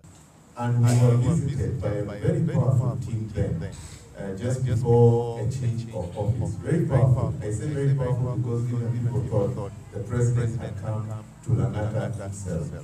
And after submitting the issue, drainage, especially when we now had issues of sewage, issues of water. After that, they took great note of everything, went back with a report. We never heard from them. Of course, the next time we followed up, we were told, hiyo ilikuwa hiyo serikali. So every time we change serikali, we don't know. Will we be always waiting for someone else to start from the beginning, or is it a system, a public office, that whether you leave or not, the issues will be handled? That's question number one to NCC. The other question, and I have loved the presentation, and I think it's Florence who touched on it, about information. We from Langata, as citizens, as residents associations, we do not spend our time in the public office where we have entrusted those offices to the public, and therefore we expect that we will be informed without necessarily having to go and fight about issues that we ought to be informed. For example, from this meeting, and I don't know specifically who, but I know the Nairobi County is one of the respondents. Can we find out what our plans for Langata are? Without being told, we need you to write special letters, we need you to come, and those can only go through, somebody said here, that when a report is done, that was Neema, it has to go to Parliament first. And because Parliament is the one to represent you, unfortunately, when they don't represent us, we are left without any representation vis-a-vis the finance bill. We spoke against, but it still never got to us. The voice of the citizen was not carried. So I just want to find out from that, how, and this is now to NEMA and also the county again, and NCA, the X team, because you put the X, you disappear. We are very happy. We see it, it's red. Then we wait for action, nothing has happened. We have individuals who have set up churches. I belong to the church, and we love faith groups. I belong to the church, but they must also follow instructions and follow the law. Some people have set up churches in places where they find that are not occupied. We saw the X, but since that X has been there almost 6 months, we have never seen any action. The neighbors are struggling because of the noise, pollution. Now this goes to NEMA. They are complaining day in, day out, and there seems to be no solution. So this is my question. Besides now, you told us that now you are empowered and you have an enforcement team. Will we see any actions there? The final one, and this goes to our legal Ken, and thank you for educating us so much. Tukiongea, you are threatened. You know, the people you're dealing with are not small people. But we have also been helped by Kara to realize that we are also not small as we are here. So when the threats come, how do we handle them, and to whom do we turn? Let me end there. Thank so you. that I open. Asante sana. Next. Thank you very much, Soba Churchill. I come from Sunrise Greenfield. My concern is related to, and of course the question will finally land at the desk of the Nairobi City County Government. But my first comment would be to perhaps request Kara that when we have such meetings in future, the Nairobi County Government is made up of the executive and the county assembly. And I say that deliberately because those who are actually supposed to oversight the work done by the executive is the county assembly. And if there is one county assembly that I find extremely lazy, is the Nairobi City County Assembly. Even after the tragic, explosion of gas in a residential area, I'm yet to see a committee of the county assembly visit the site. And some of these developments we are talking about, ideally there should be a departmental committee within the county assembly that once the red flag is raised, goes to the site and, picks up the concerns of residents, the associations, and citizens. And so next time we would want to see in such fora, representation of the county assembly, because they seem to be, somewhere lost in the woodwork, talking about buying a mess that befits the status.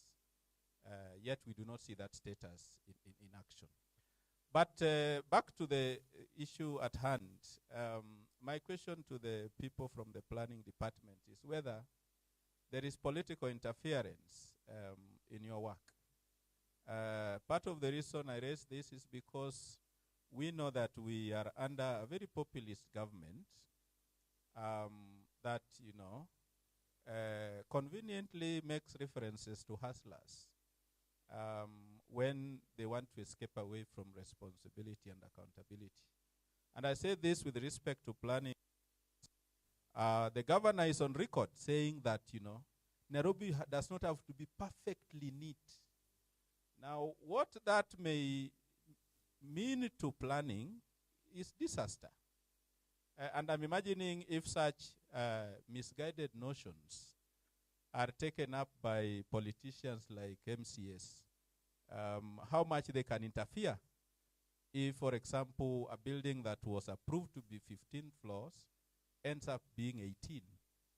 And the developer goes to the local MCA, and the MCA takes the cue from the governor that Nairobi doesn't have to be perfectly neat. So can you confess, as Catholics do, whether there is, political interference, whether populism, as propagated by the current government, could be interfering with the work that you do? Thank you.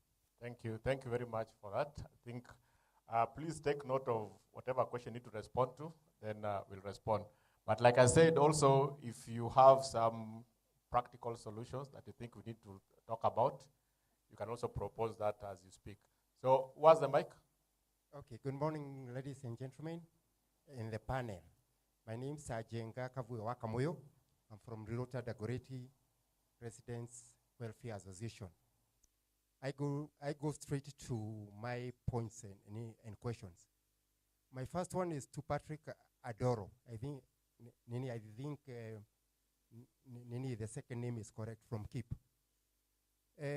You talked of very good points. My question to you is, this forum is not enough to cover everywhere, even ourselves, where we meet, we might not get.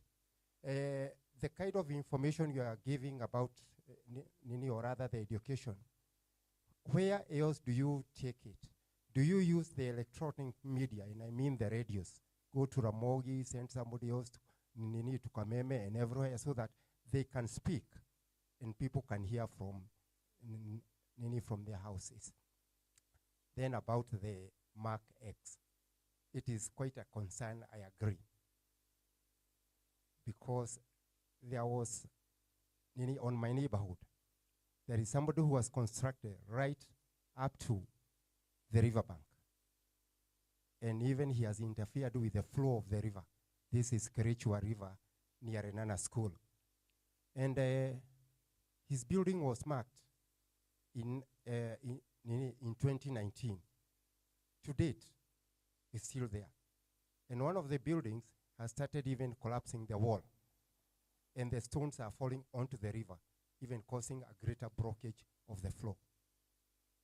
So that Mark X appears not to make much meaning. I come to Karen Rangata. This is Mr. Simiu. You said at first Karen Rangata Association used to ask for the reports which are being made. But later on, the issue was discouraged, or rather, cut down. Is this not denying them their a constitutional right to information? Because if people are asking for information so that they can act, and then you deny them, it means there is something fishy which is going to happen. And then the residents are going to complain later on. And as our lawyer says, that sometimes the issue, even if the judgment is made in favor of the complainant, it is too late. And I would ask if the authorities can come up and sometimes take drastic actions. Like the buildings, the building you are talking about, 15 stories, a 15-story building is approved, but because the legal process is very long, it takes too long. The constructor, who is actually making money out of the many floors is doing, he finishes 18. And then the court says, even if the complainant is right, the building is already complete. Okay, please. So at times, summarize, please, so that we can get to the next person. Drastic actions can and have to be made. Why don't you chop the 3 stories which are on top? If that happens, another person will not do the same in future. And I would request Kara, when you are calling these people, sometimes we are getting apologies, very many apologies that my senior could not come, so I was sent. Some of these apologies are not actually very genuine. It is the person who does not want to come to be asked questions by us. Thank you. Thank you. Next. Good morning. Thank you, Chairman. My name is Anne Kiongera. I am the chairperson Rangers Court Association in South Sea, where the Nairobi is taking the total transformation. And I want the county planner to look at me as I talk, because I am addressing him.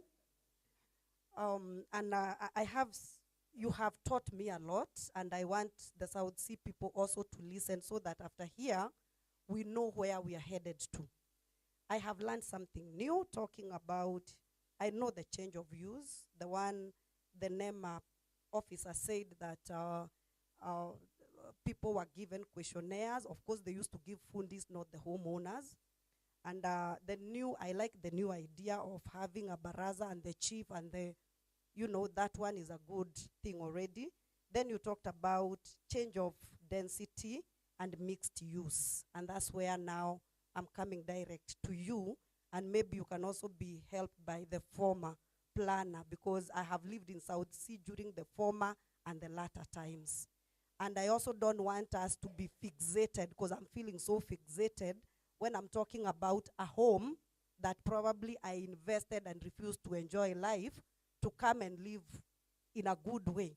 But again, the transformation is coming and kicking me out. But we need also to understand, in South Sea, we have gated communities of small areas. Like my house lie on a 30 by 80, whereby right now I'm fighting with gentlemen who are doing up to 6-story. On that, I don't know whether it will look like a mushroom or like a pine tree, I don't know.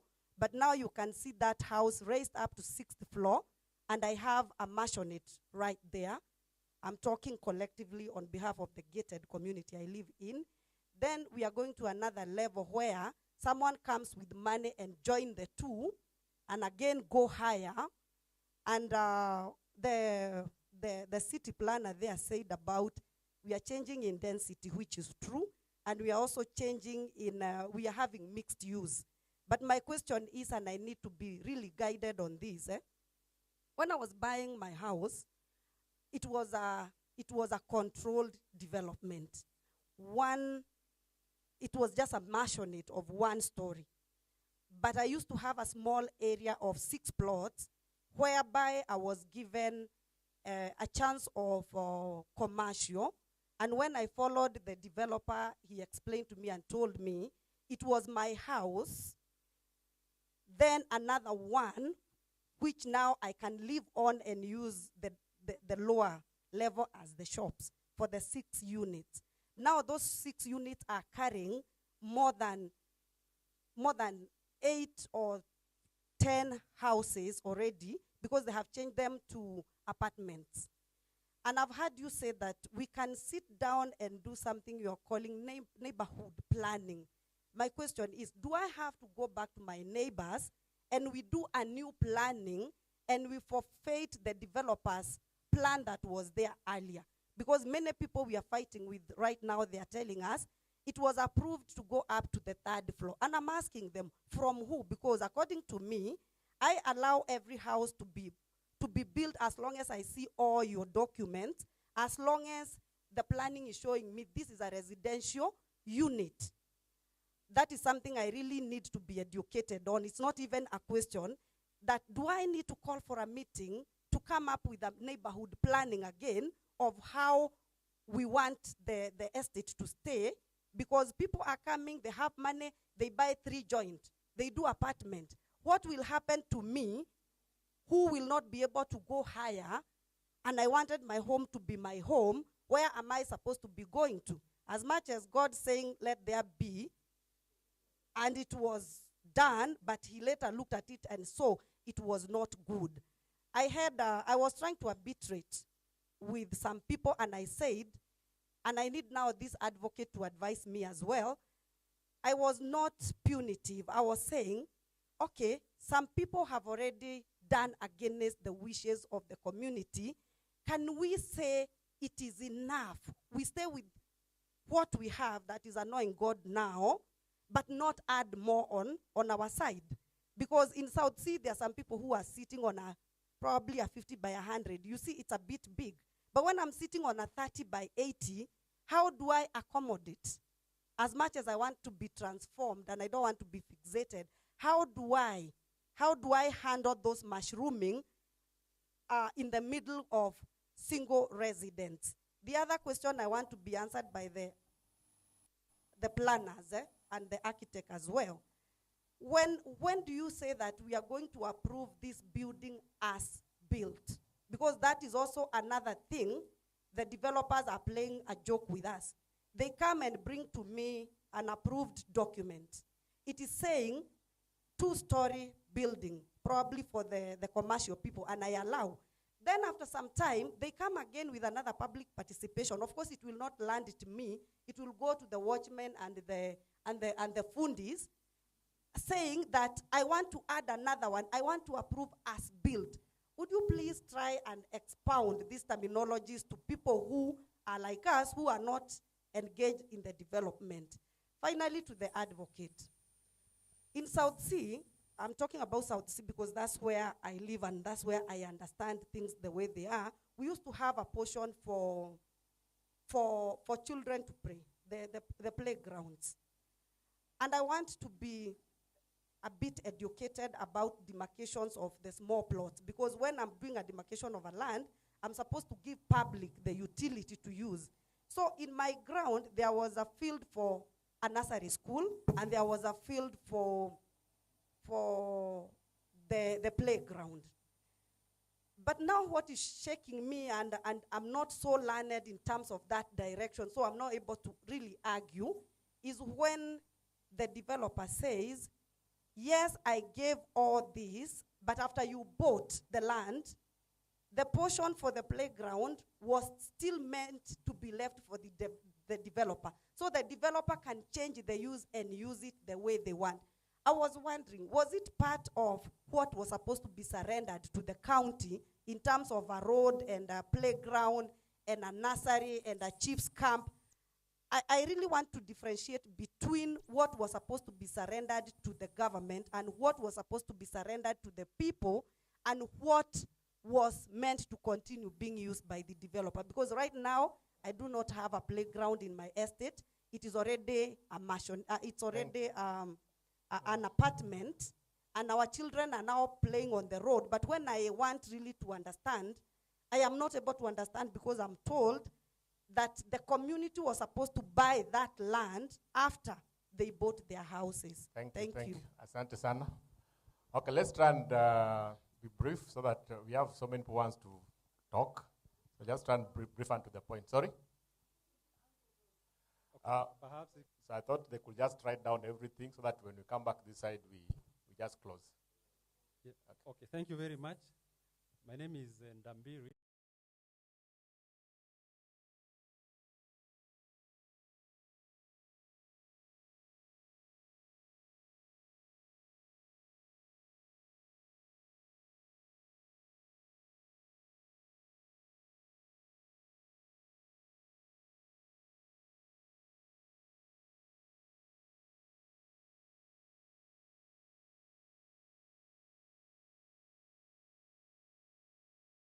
Uncontrolled development, it is illegal and irregular development. My primary school teacher, class 3, told me that we're being introduced into English language. Always call a spade a spade, not a spoon. And that is how now you start finding answers to what you're going through. As again we sit here today, let me admit that we are all collectively guilty of the problems we are facing. Collectively guilty, including myself. In the last 5 years,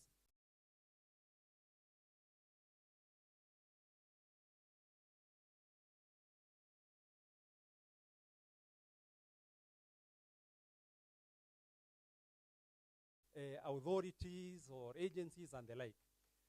At the Parklands area, City Park Drive in particular, according to the 1968-1974 plan, that is not an area where anybody should construct any building which goes for more than 4 floors. In terms of the zoning, that is a zone 3 area.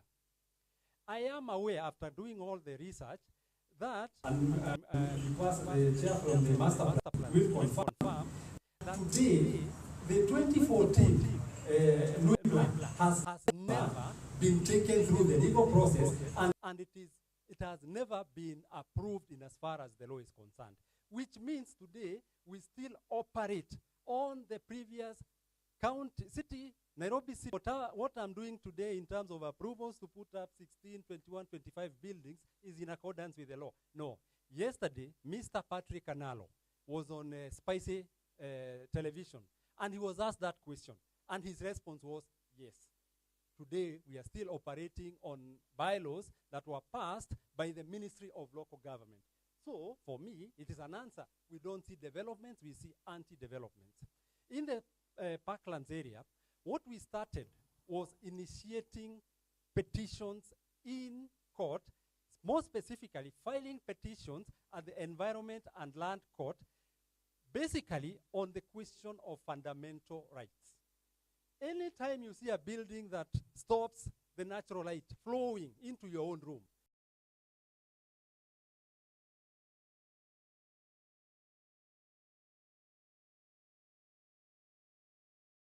there is the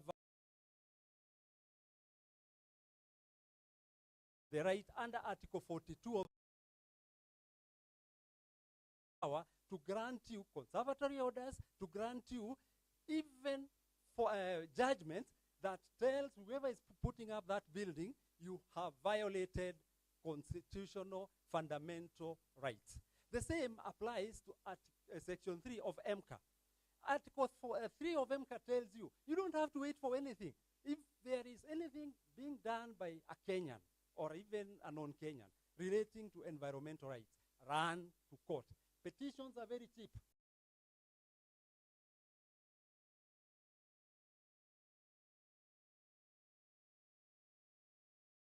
It is the law that allows you under Article 22 file a petition as an individual. Omtata is our best example. Go and say, county government, in this case, we have the built environment, built and, what is it, the name? Yes, built environment and urban planning sector. Take the CECM to court. Name him. Name all the officers in that department, because they were given roles, duties, they have failed. 2, 1, if it is giving approvals, they don't give approvals. If it is giving illegal approvals, that's exactly what they have done. So name them personally. Do not, institutions don't work. It is individuals who work. In our cases at Tanzania, what we have done, every petition we file, we include every individual, whether it is NEMA, whether it is county government, whether it is NCA, and I can confirm, as of today, after those officers having obtained injunctive orders, including compelling orders relating to, because you allowed this construction to go on and you didn't have permission and we stopped you, we went back, sought contempt of court, contempt of court, we got, I can confirm today that on Monday 19th, this coming Monday, all the officers at the county government, from the county secretary to the 5 senior and land court, to mitigate and be sentenced because they failed to perform their duties. We have other cases, NCA, National Construction. Every time you go, put that X and you disappear. No, we go, obtain information of which officer came, put up that X, but did not follow up. If you talk about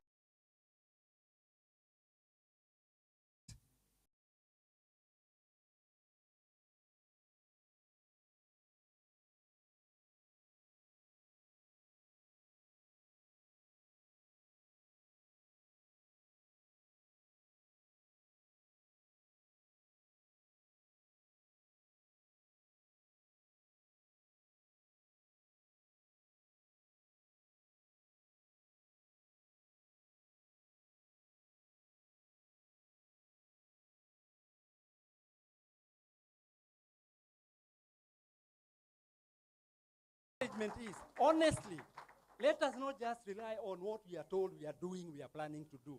Take action now. Thank you. The last bit is, and I want the county, the representative from CBM. You know the provisions under Section 57 of the PLUPA. It tells you, anytime a report is brought to you, a complaint that an illegal development is going on, First thing and immediate thing you do is issue a notice telling the person doing that construction, restore that land. They are given 60 days. Am I wrong? How many have you done in the act was passed in 2019? How claim you have given? None. This morning, I wrote 4 letters relating to what is happening in Parklands. If the CECM does not issue, those letters to the developers, and I don't even really have to know. Next week, we go back to court in petitions. I'm saying we agreed we'll have a 10-15-year program relating to bringing every individual to justice, not institutions, but individuals. So even for us, CARA members, my proposal is we do not just lie low. It is not impossible. That same law is the one that says, even if the building is already 25 floors and occupied, it was illegal. So the orders you seek in court is bring it down. If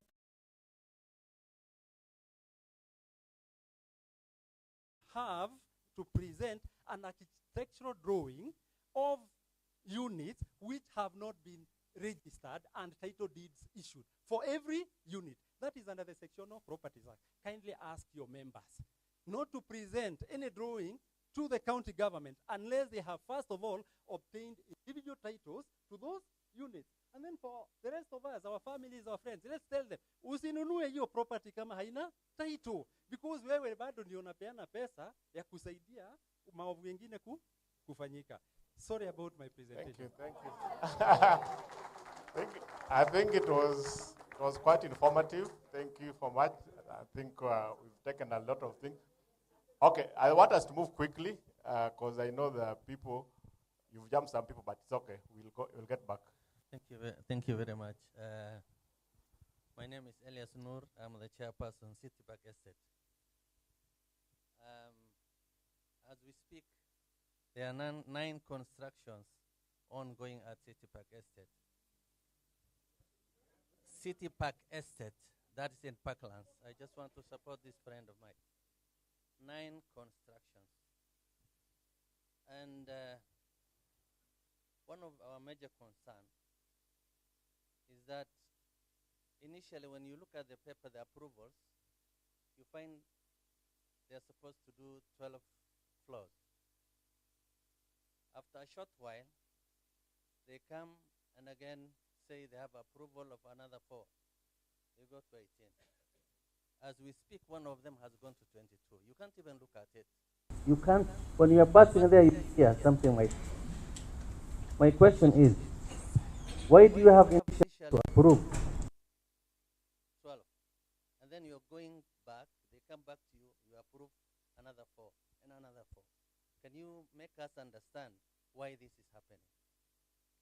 And it's a real menace because the estate initially was meant for about 100 residential. Now it's about 500. So I think there's something big, and we have been discussing this for many times.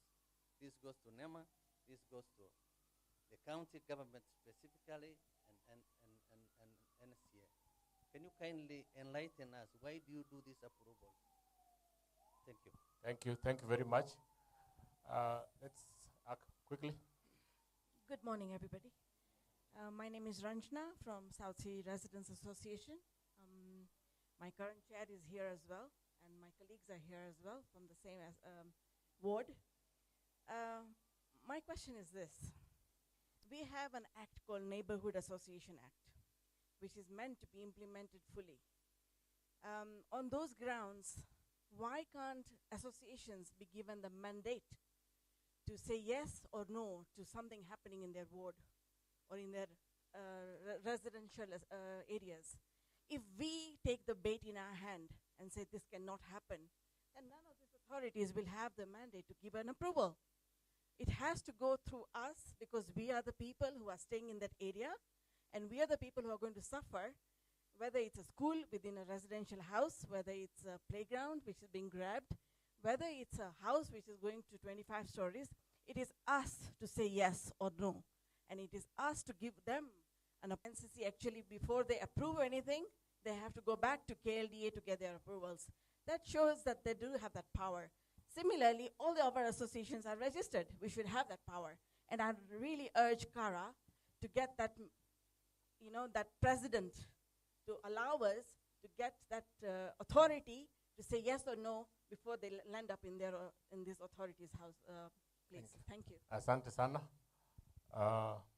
Yeah, there, and then we come here so that you can go to this other row. Thank you, Chairman. My name is Okeo Joseph. Okay. My name is Okeo Joseph. My name is Joseph, coming from Roy Acacia Residents Association. First, I want to take this opportunity to thank you sincerely for this forum, because not for us to give you a lot of issues. I want to thank you just to give us this opportunity to be in this forum. I have some issues I want to be able to highlight in this committee today, and this one goes to the Director of City Planning, to the lawyer, AK President, and finally to you as the Chair of CARA. Number one is Mulika Mjengo. Now, Mulika Mjengo is a new term that we have had today, and she said that if you have had anything which is coming up on the estates or anywhere, please take inventory of that and send it to the portal.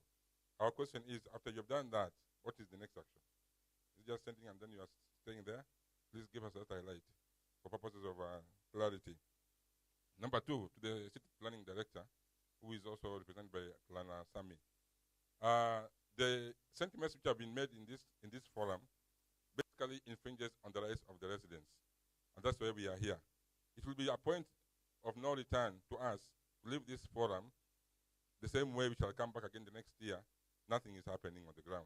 We have had sentiments from our fellow lawyer here about issues of parklands and about issues of other areas that are supposed to be taken care of. And that is why we take opportunity to get the real people who are supposed to have been here. They should not be able to take this forum to be a very small forum to send other junior officers. No. They should be here because they are policymakers of these areas. And I'd like to say two things on this matter. Number one, you have talked about transformation, whereby there's a lady who was talking about the issues of in South Sea. I wanted to know this fact. It used to be, Upper Hill area used to be a single dwelling places like that. But at what point did the law change from single dwelling to multi-story dwellings? In what level of law did it change? Because it is also not good for the person who is living on a two-story house, two-story building. Next to him is 15-story building. Actually, to be sincere, there's a law which is in the city development office when I used to go for approvals in city hall about plot ratio and plot coverage. And I was being told that plot ratio is 50%. Plot coverage is for 75%.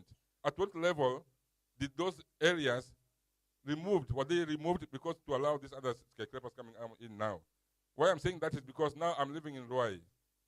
I believe that people are still going there and going there and going there. I believe in the next few years to come, we shall be told that there's transformation now. We are supposed now to leave from the single dwelling unit, go to the high-rise levels. So I don't know whether the law keeps on changing with time, or it is just people who are greedy for getting developments being taken in those places. That's something you need to explain to us. And then also there's also the public utility plots.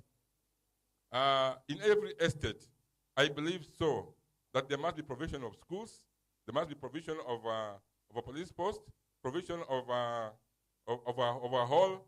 At what point whereby all these areas have been grabbed under your watch, and the land which is in Nairobi belongs to City Council. Then you allow people to grab public utility plots for no reason, but just make the money for themselves. And now you find that our children who are coming from those areas, most of us have got young children. You have to take your children all the way from wherever they are supposed to be there to go home, from there to Nairobi. So you find this transformation of transport from one area to the other, it infringes on the rights of the children because the plots that are supposed to be there have been grabbed, including the marketplaces.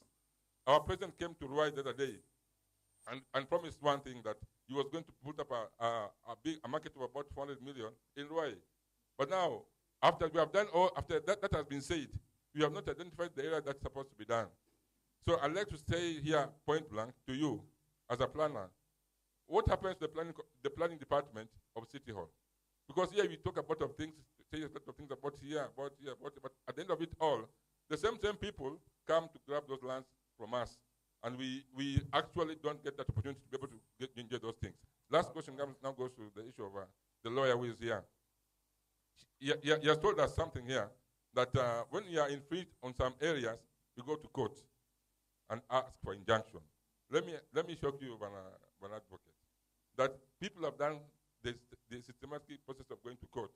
But at the end of it all, you have told us as people who go to court to be patient.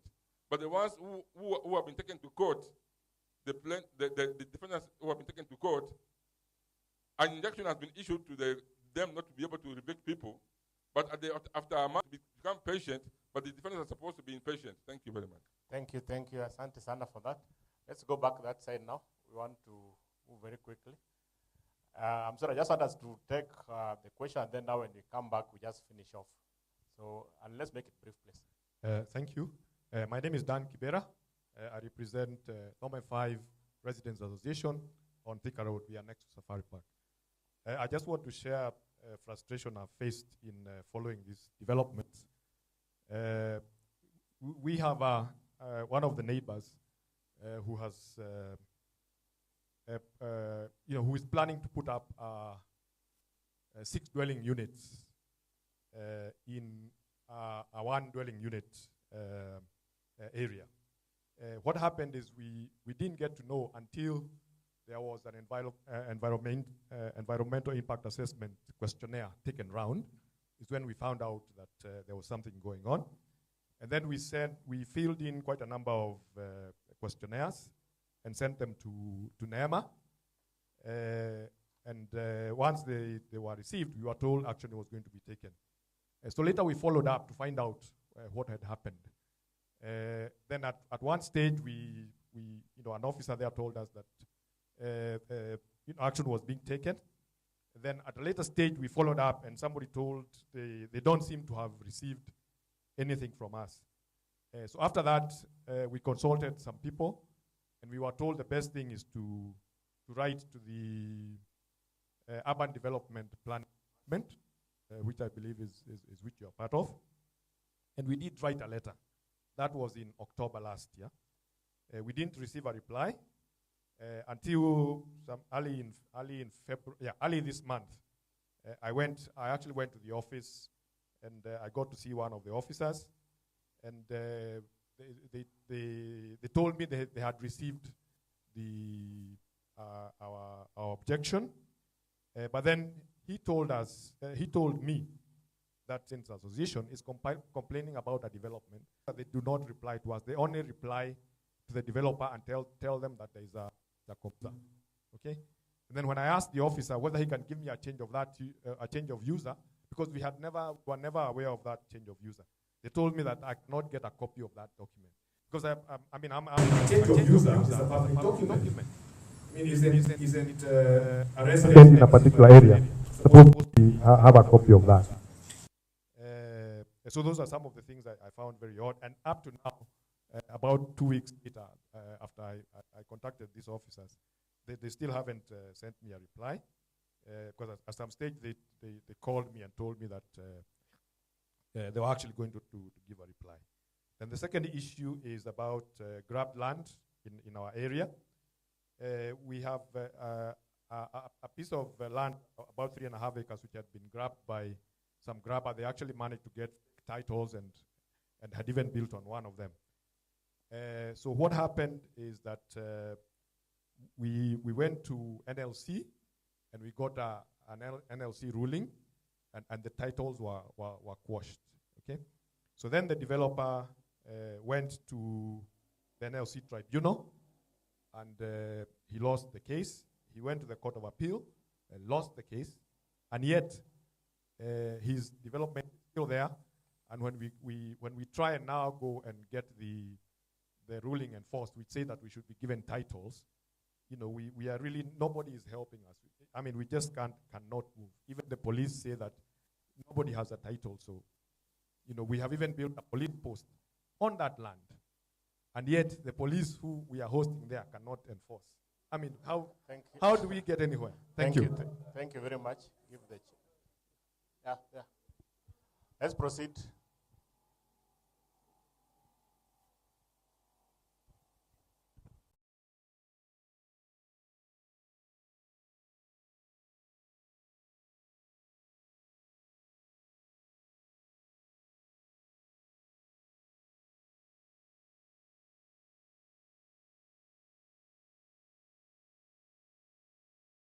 We should do is LSK to tell us how. Whether we set up a fund, whether we set up something so that we can go the legal way.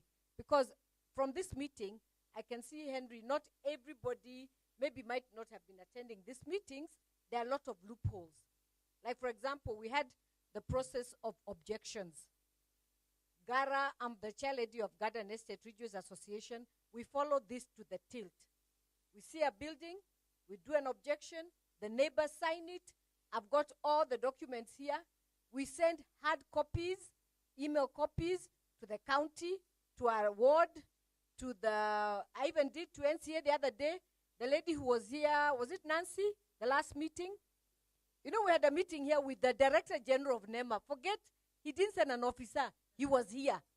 And all what you've told us is, I don't want to use the word, scrap. He was here himself. And we told him exactly what we felt. And now you've repeated the same thing. It's useless. We sent a copy to NEMA. We told him here. We sent a copy to the county. We told him here. We sent a copy to Kara so that Kara is aware we've done that objection. Dr. Geshoke, I saw Dr. Geshoke here. He represents the county on our behalf. We do all that. I have pictures here. The county come. NEMA come. I even got the registration of your NEMA. It's on. I've got it here. They come. They stop the project. Ridgeways is trying to turn into a car. Have you seen Kiambu Road? They are now entering Ridgeways. We objected to all those car places. Those people have still put those cars. You cannot tell me that if a doctor gives you the wrong kidney, the next day he takes it out and gives you the correct kidney. So even that 18-story building, bring it down.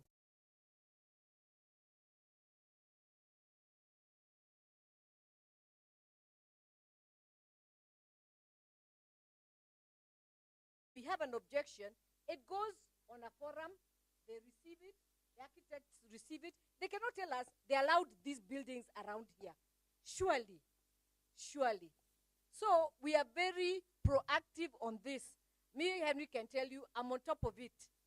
He can tell you. So when your Director General came here, we asked him the questions, and he answered. All what you've told us, it's not working. Once you get an objection, in fact, the people who have helped us a little bit is the ombudsman. What was his name?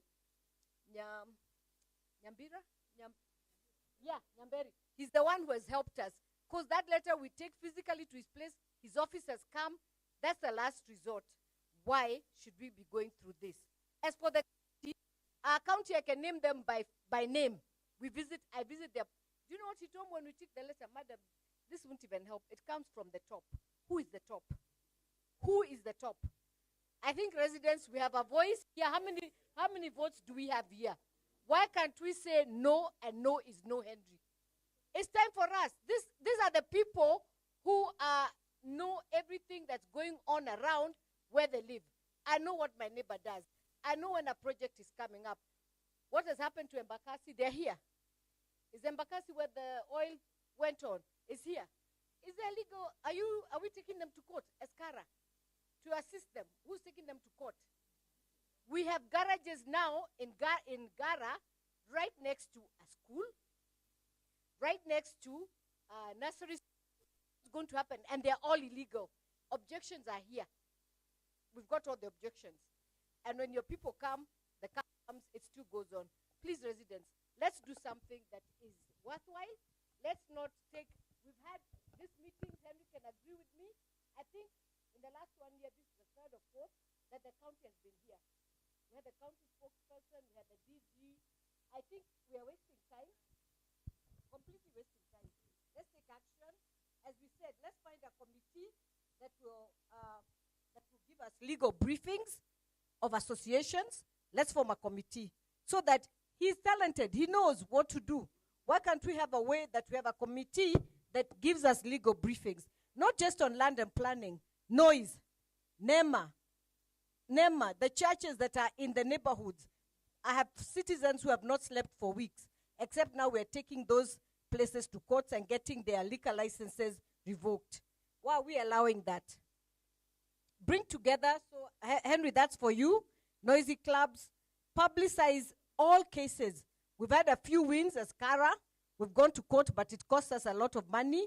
Can we have a kitty? What can we do? Give us a solution. Should we have a kitty so that we can hire, even after petitions, that we're able to court? We can go to court. Should we have a kitty, that we can help us? So for me, it's action. We're so tired.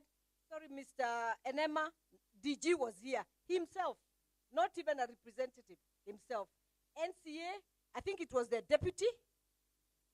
And then the deputy, yeah? I actually sent an email to her. It's here. She never responded. It's here. She never responded. So we're going to start calling out people by name. And I like that lawsuit. Who put it up on our wall? Kara. Naming the names. Analu. Was it you? That's what we're going to be doing.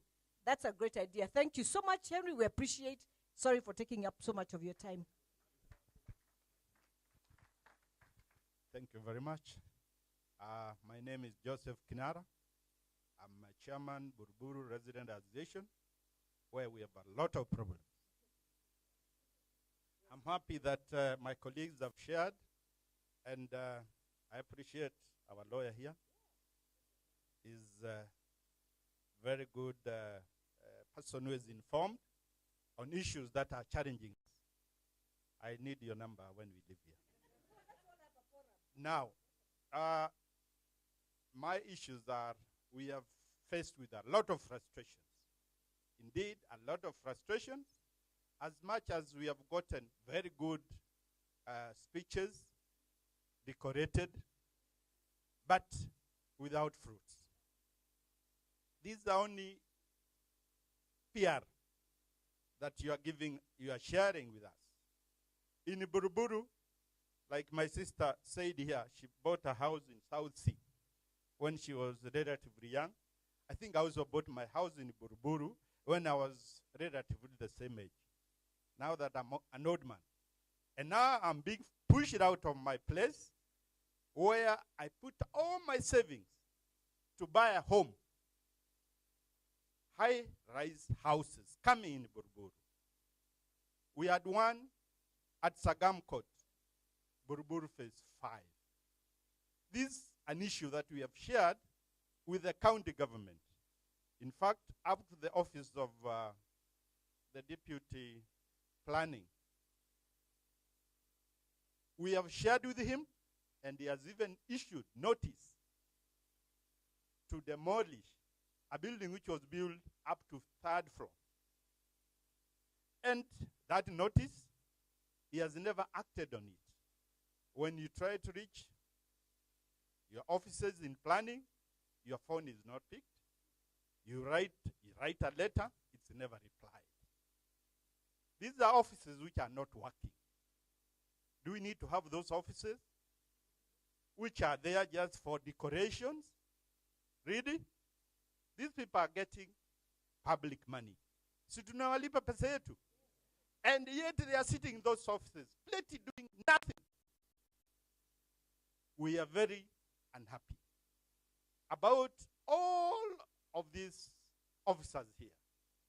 In fact, NCA, NEMA, we have written letters to your offices about even the Sagam constructed house, which is gone up to that floor, overlooking the other houses.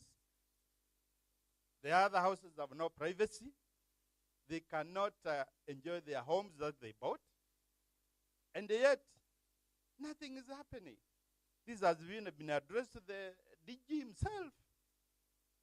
There is no reply. Do we need to continue working like that? Lastly, let me talk about Tomboya. A neighbor there from Jericho, I think, mentioned about Tomboya. I am the resident of Buruburu. I'm the chairman of that place. The building which is coming up at the Tomboya Social Hall, an historical hall that all of us have been going there for meetings and even doing all other issues there. Even then, IDPs, when they were displaced, I think that is the place they were housed for a while. And yet, the county government has approved a plan to put up a mall in that place. I went to see the DCC himself, and he confirmed that he had approvals, which he showed me, from all these relevant bodies here, from NEMA, from the county, from the NCA, and yet this place is an historical ground for the residents, honestly. Where is this Kenya going? Where are we going as a country? Is this what we want to see? And yet we say there are planners and other people, other bodies who are responsible just to take up what they are supposed to do. And they are not doing it. Thank you, Now, thank the you, building Chairman. which is coming up is beyond 1 floor. And that is in a residential area. Do those people have any privacy? Do they have any privacy, really? They won't. Okay, there was no public participation, there was nothing, and yet the building is coming up. The residents of Buruburu are very unhappy, and they really say there is no working institutions. Please, the countyman, things are very bad. In your planning department, nothing is working. Thank you. Thank you. Asante sana. Next to you. Good morning, everybody. My name is Samora Sikali. You'll allow me to sit down. I can see Irene there telling me to stand up. I sprained my leg early in the morning. Okay, I'll try and stand up. I sprained my leg early in the morning during a jog. My name is Samora Sikali again from Karen Langata District Association. That's known as Karangata. Now, residents, it's good we're here, and Kara, thank you for this meeting. It's long overdue. Let me say that. One thing I would like to mention or suggest, Henry, we are the chairpersons of different associations in Nairobi here. I think it's best if you organize a meeting where all the residents who are interested in urban planning in Nairobi can attend, because we're only a small number here. And even though I'm here representing current residents, it would be good for the officials who I'm coming to very soon to hear from the residents and all the residents. Because what normally happens is when a few of us talk, our voice is not amplified. But it would be amplified if all of us as residents were given a platform where we would have the leadership to answer the questions that we have and also form policy. Now, residents, it's good that these officials are here. I know some from the urban planning department. I've not met the former director of NEMA in Nairobi, but good to meet you.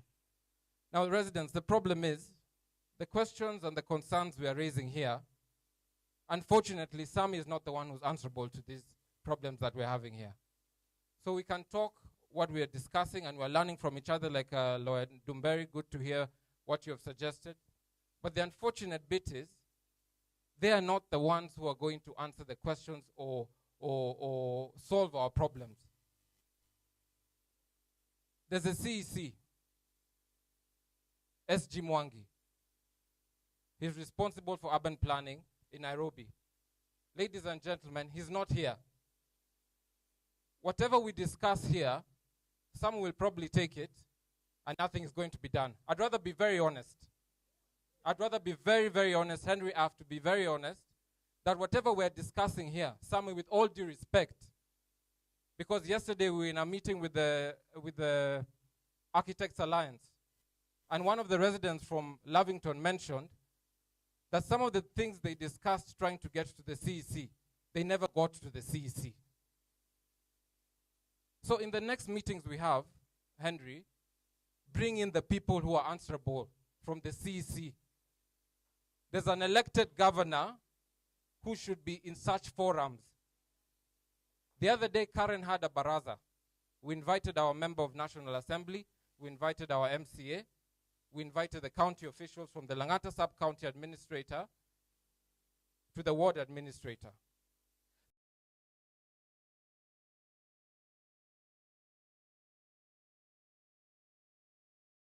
Those issues. It is the CEC. And if we can have such meetings where we have resolutions passed, we say, okay, this is what we want to discuss in urban planning, and this is what we have resolved.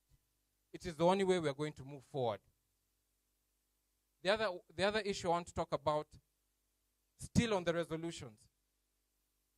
If we come together as neighborhood associations, as we're here, as representatives of neighborhood associations, Mr. Ndumberi, you mentioned very key matters about going to court, and the LSK is here as well.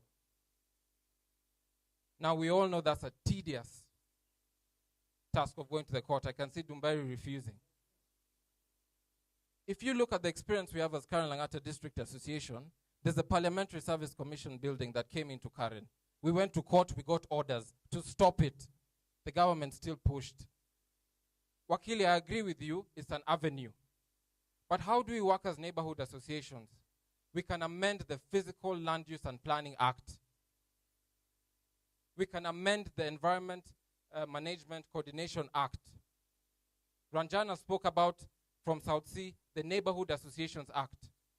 Let us look at these three key acts that we can change as neighborhood associations that say, when it comes to matters urban planning, can we be involved as neighborhood associations before a building is approved in our area? That in itself will stop us from having to go to court, because there's a law that clearly states that neighborhood associations have to be involved in the decision-making of matters to do with their neighborhoods. I remember in one of the forums, Planner Alodo, you mentioned, it's a leadership issue. And it stems right above from the governor that has been elected. It stems right above from the governor that has been elected. These problems that we are facing, we probably would not have, maybe some of you would not want to mention it, would not be facing some of these issues if the leadership from the top would make time and come and sit where Sam is sitting. Then we'll be having discussions that we know will come back after 3 months. Henry will organize another meeting. We come back after 3 months and we ask, has this been done? Has that been done? Why has it not been done? Residents, as I conclude, in matters urban planning, we are fortunate enough to have Dr. Abdul Malik here, who mentioned to me that there was a report he gave out, as he is part of the urban planning technical committee. And in his report, he clearly mentioned on the issues that are being faced when it comes to change of user, issues to do with development approvals. They're given 200 approvals to sit in one sitting and approve all of them. Him as our representative, as Kara, he mentions that some of these buildings are contrary to the local physical development plan of some areas, and they are still approved. There's a problem, residents. And how are we going to solve that problem? If we come together as residents. It's about numbers. But if we sit here, and I'm not saying, you know, in Greek mythology, there was a guy called Sisyphus, and he was told to keep on carrying a stone up a hill, but the gods had cast him. So every time he got to the top, just before he got to the top, the stone rolled back down. That's the problem with such meetings. It's the problem with such meetings where we have South Sea complaining, Parklands complaining, Karen complaining, Kilimani complaining, but nothing seems to get done. So we need to change. We need to change what we're trying to do. And how does it start? Have that meeting, Henry. Have that meeting of all Nairobi residents. Give us a date, preferably on a Saturday, not on a weekday. We need a rally. You know, we need some fire. Guys, we need some fire. I've heard the Njumbi Lane lady talking about her place now going to be made into a sewage. You know, let us not accept crap, residents, for lack of a better word. It's a leadership issue, and the leaders that are there were politically elected, and we need to know how we're going to solve these issues, and it's through numbers. It cannot be done in isolation. Langata complaining there, Embakasi complaining there after what happened. What happens in war? Divide and conquer. But imagine if now in this place we're about 50 of us, we were 5,000. They will listen. But if Jerotich complains on Twitter alone, and thank you for that, Jerotich, if she complains alone, up to date, the governor has not answered her. Who do you think you are? Residents. Karen, the one you know as the leafy suburb. We've met the CECs. But not even a meeting yet. Why? Because we are tackling things in isolation. To the chairperson here of Kara, he clearly mentioned that he's not, and we have to respect the leadership of Kara, and they say they're not trying to be combative. What else are we supposed to do when you've tried all other methods and it's not working? Residents, we need to demand. I'll leave it at that. Thank you. Thank you very much. Good morning, ladies and gentlemen. Oh, it's already afternoon. I've not had lunch, so it's not Okay, afternoon. Yeah, I am the Dr. Gichuki, somewhat as mentioned. First of all, I'd like to thank Wakili here for a big effort he has done. And he answered some of the questions I was going to ask. Because I was worried when Nema said that if we complete a crime, then there's nothing which can be done. If you illegally put up a building until it is complete, then there's nothing which can be done. Wakili told us clearly which direction we can take. So, other issues we've discussed, we've had, are generally part of a report I made as a member of the Technical Planning Committee. Issues have been raising during meetings, like Sami will agree, and I've been putting them in writing so that there's a record of what we have discussed. Now, our biggest problem really is impunity. All those approvals we complain about do not necessarily come through the process. There's a cartel system where, for instance, Sami, if you recall, the last meeting the technical committee had was on 31st November 2023. In Mugoya Phase 4, there's a developer, or not a developer, what do we call him? A destroyer, who has come up with an approval stating that the Technical Planning Committee meeting of 14th January approved it. So we have so many of those fake approvals doing the rounds. The problem is nobody is doing anything about it. We know who is issuing those letters, but nobody is doing anything about it. So I believe if we take it seriously, I don't want to comment about the report I made to the governor, because I expect him to respond, but it covers most of what we've discussed here. And I do hope that we'll have a positive move. My brother here said the officers in City Hall are doing nothing. No, you are wrong, my brother. If they are doing nothing, I'll be very happy. They are actually endangering our health. We need to contain them. We need to be able, like Parklands have done, to now hold everybody personally responsible for their actions, so that we can know, everybody can know that not everything works as you think. We have an enforcement directorate, which as we speak now, I'm told they have approved some kiosks along Oleshapara Road in South Sea. And when I asked who did, I was told, I was given the name, and I was told, he said those were his people, so don't disturb them. I mean, we can't operate like this. We need to take some serious action, even if it means disbanding that directorate and resetting it up afresh.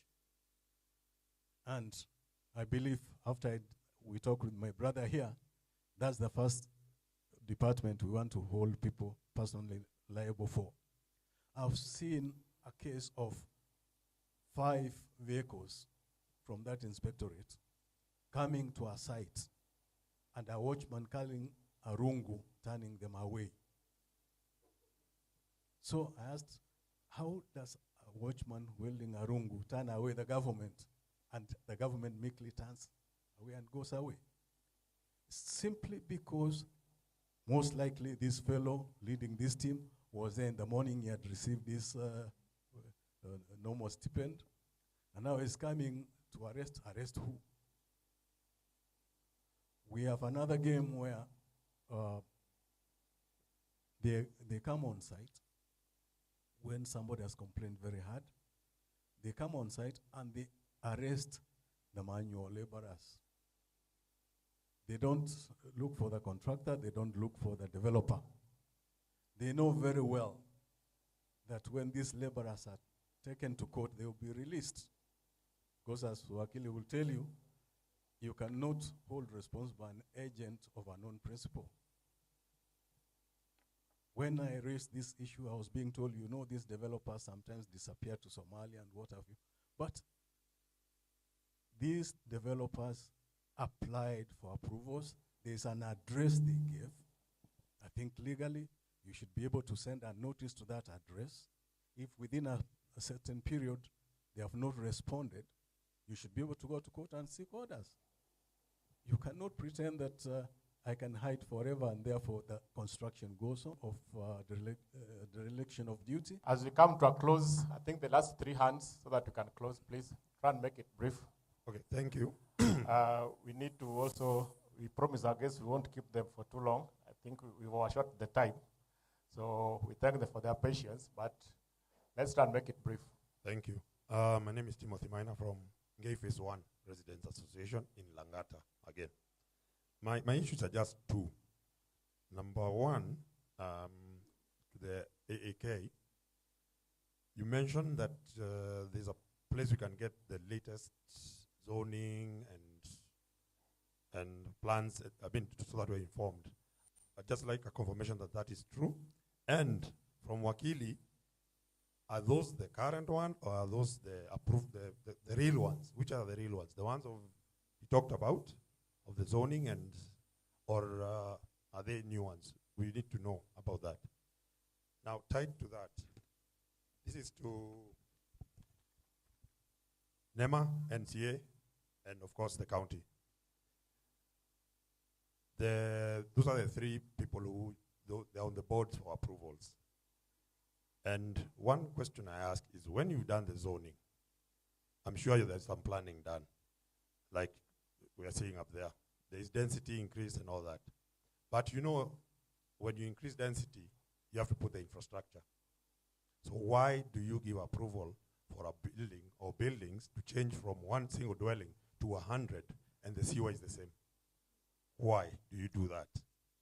And point in fact is, what is happening in Gong Road is going to affect the guys downriver because their storm water is entering the sewer. In our area, the sewers are coming up. But why are these approvals being done? My proposal is, unless we see plans of infrastructure that tell us, by the way, we're widening this road and this sewer and the power lines,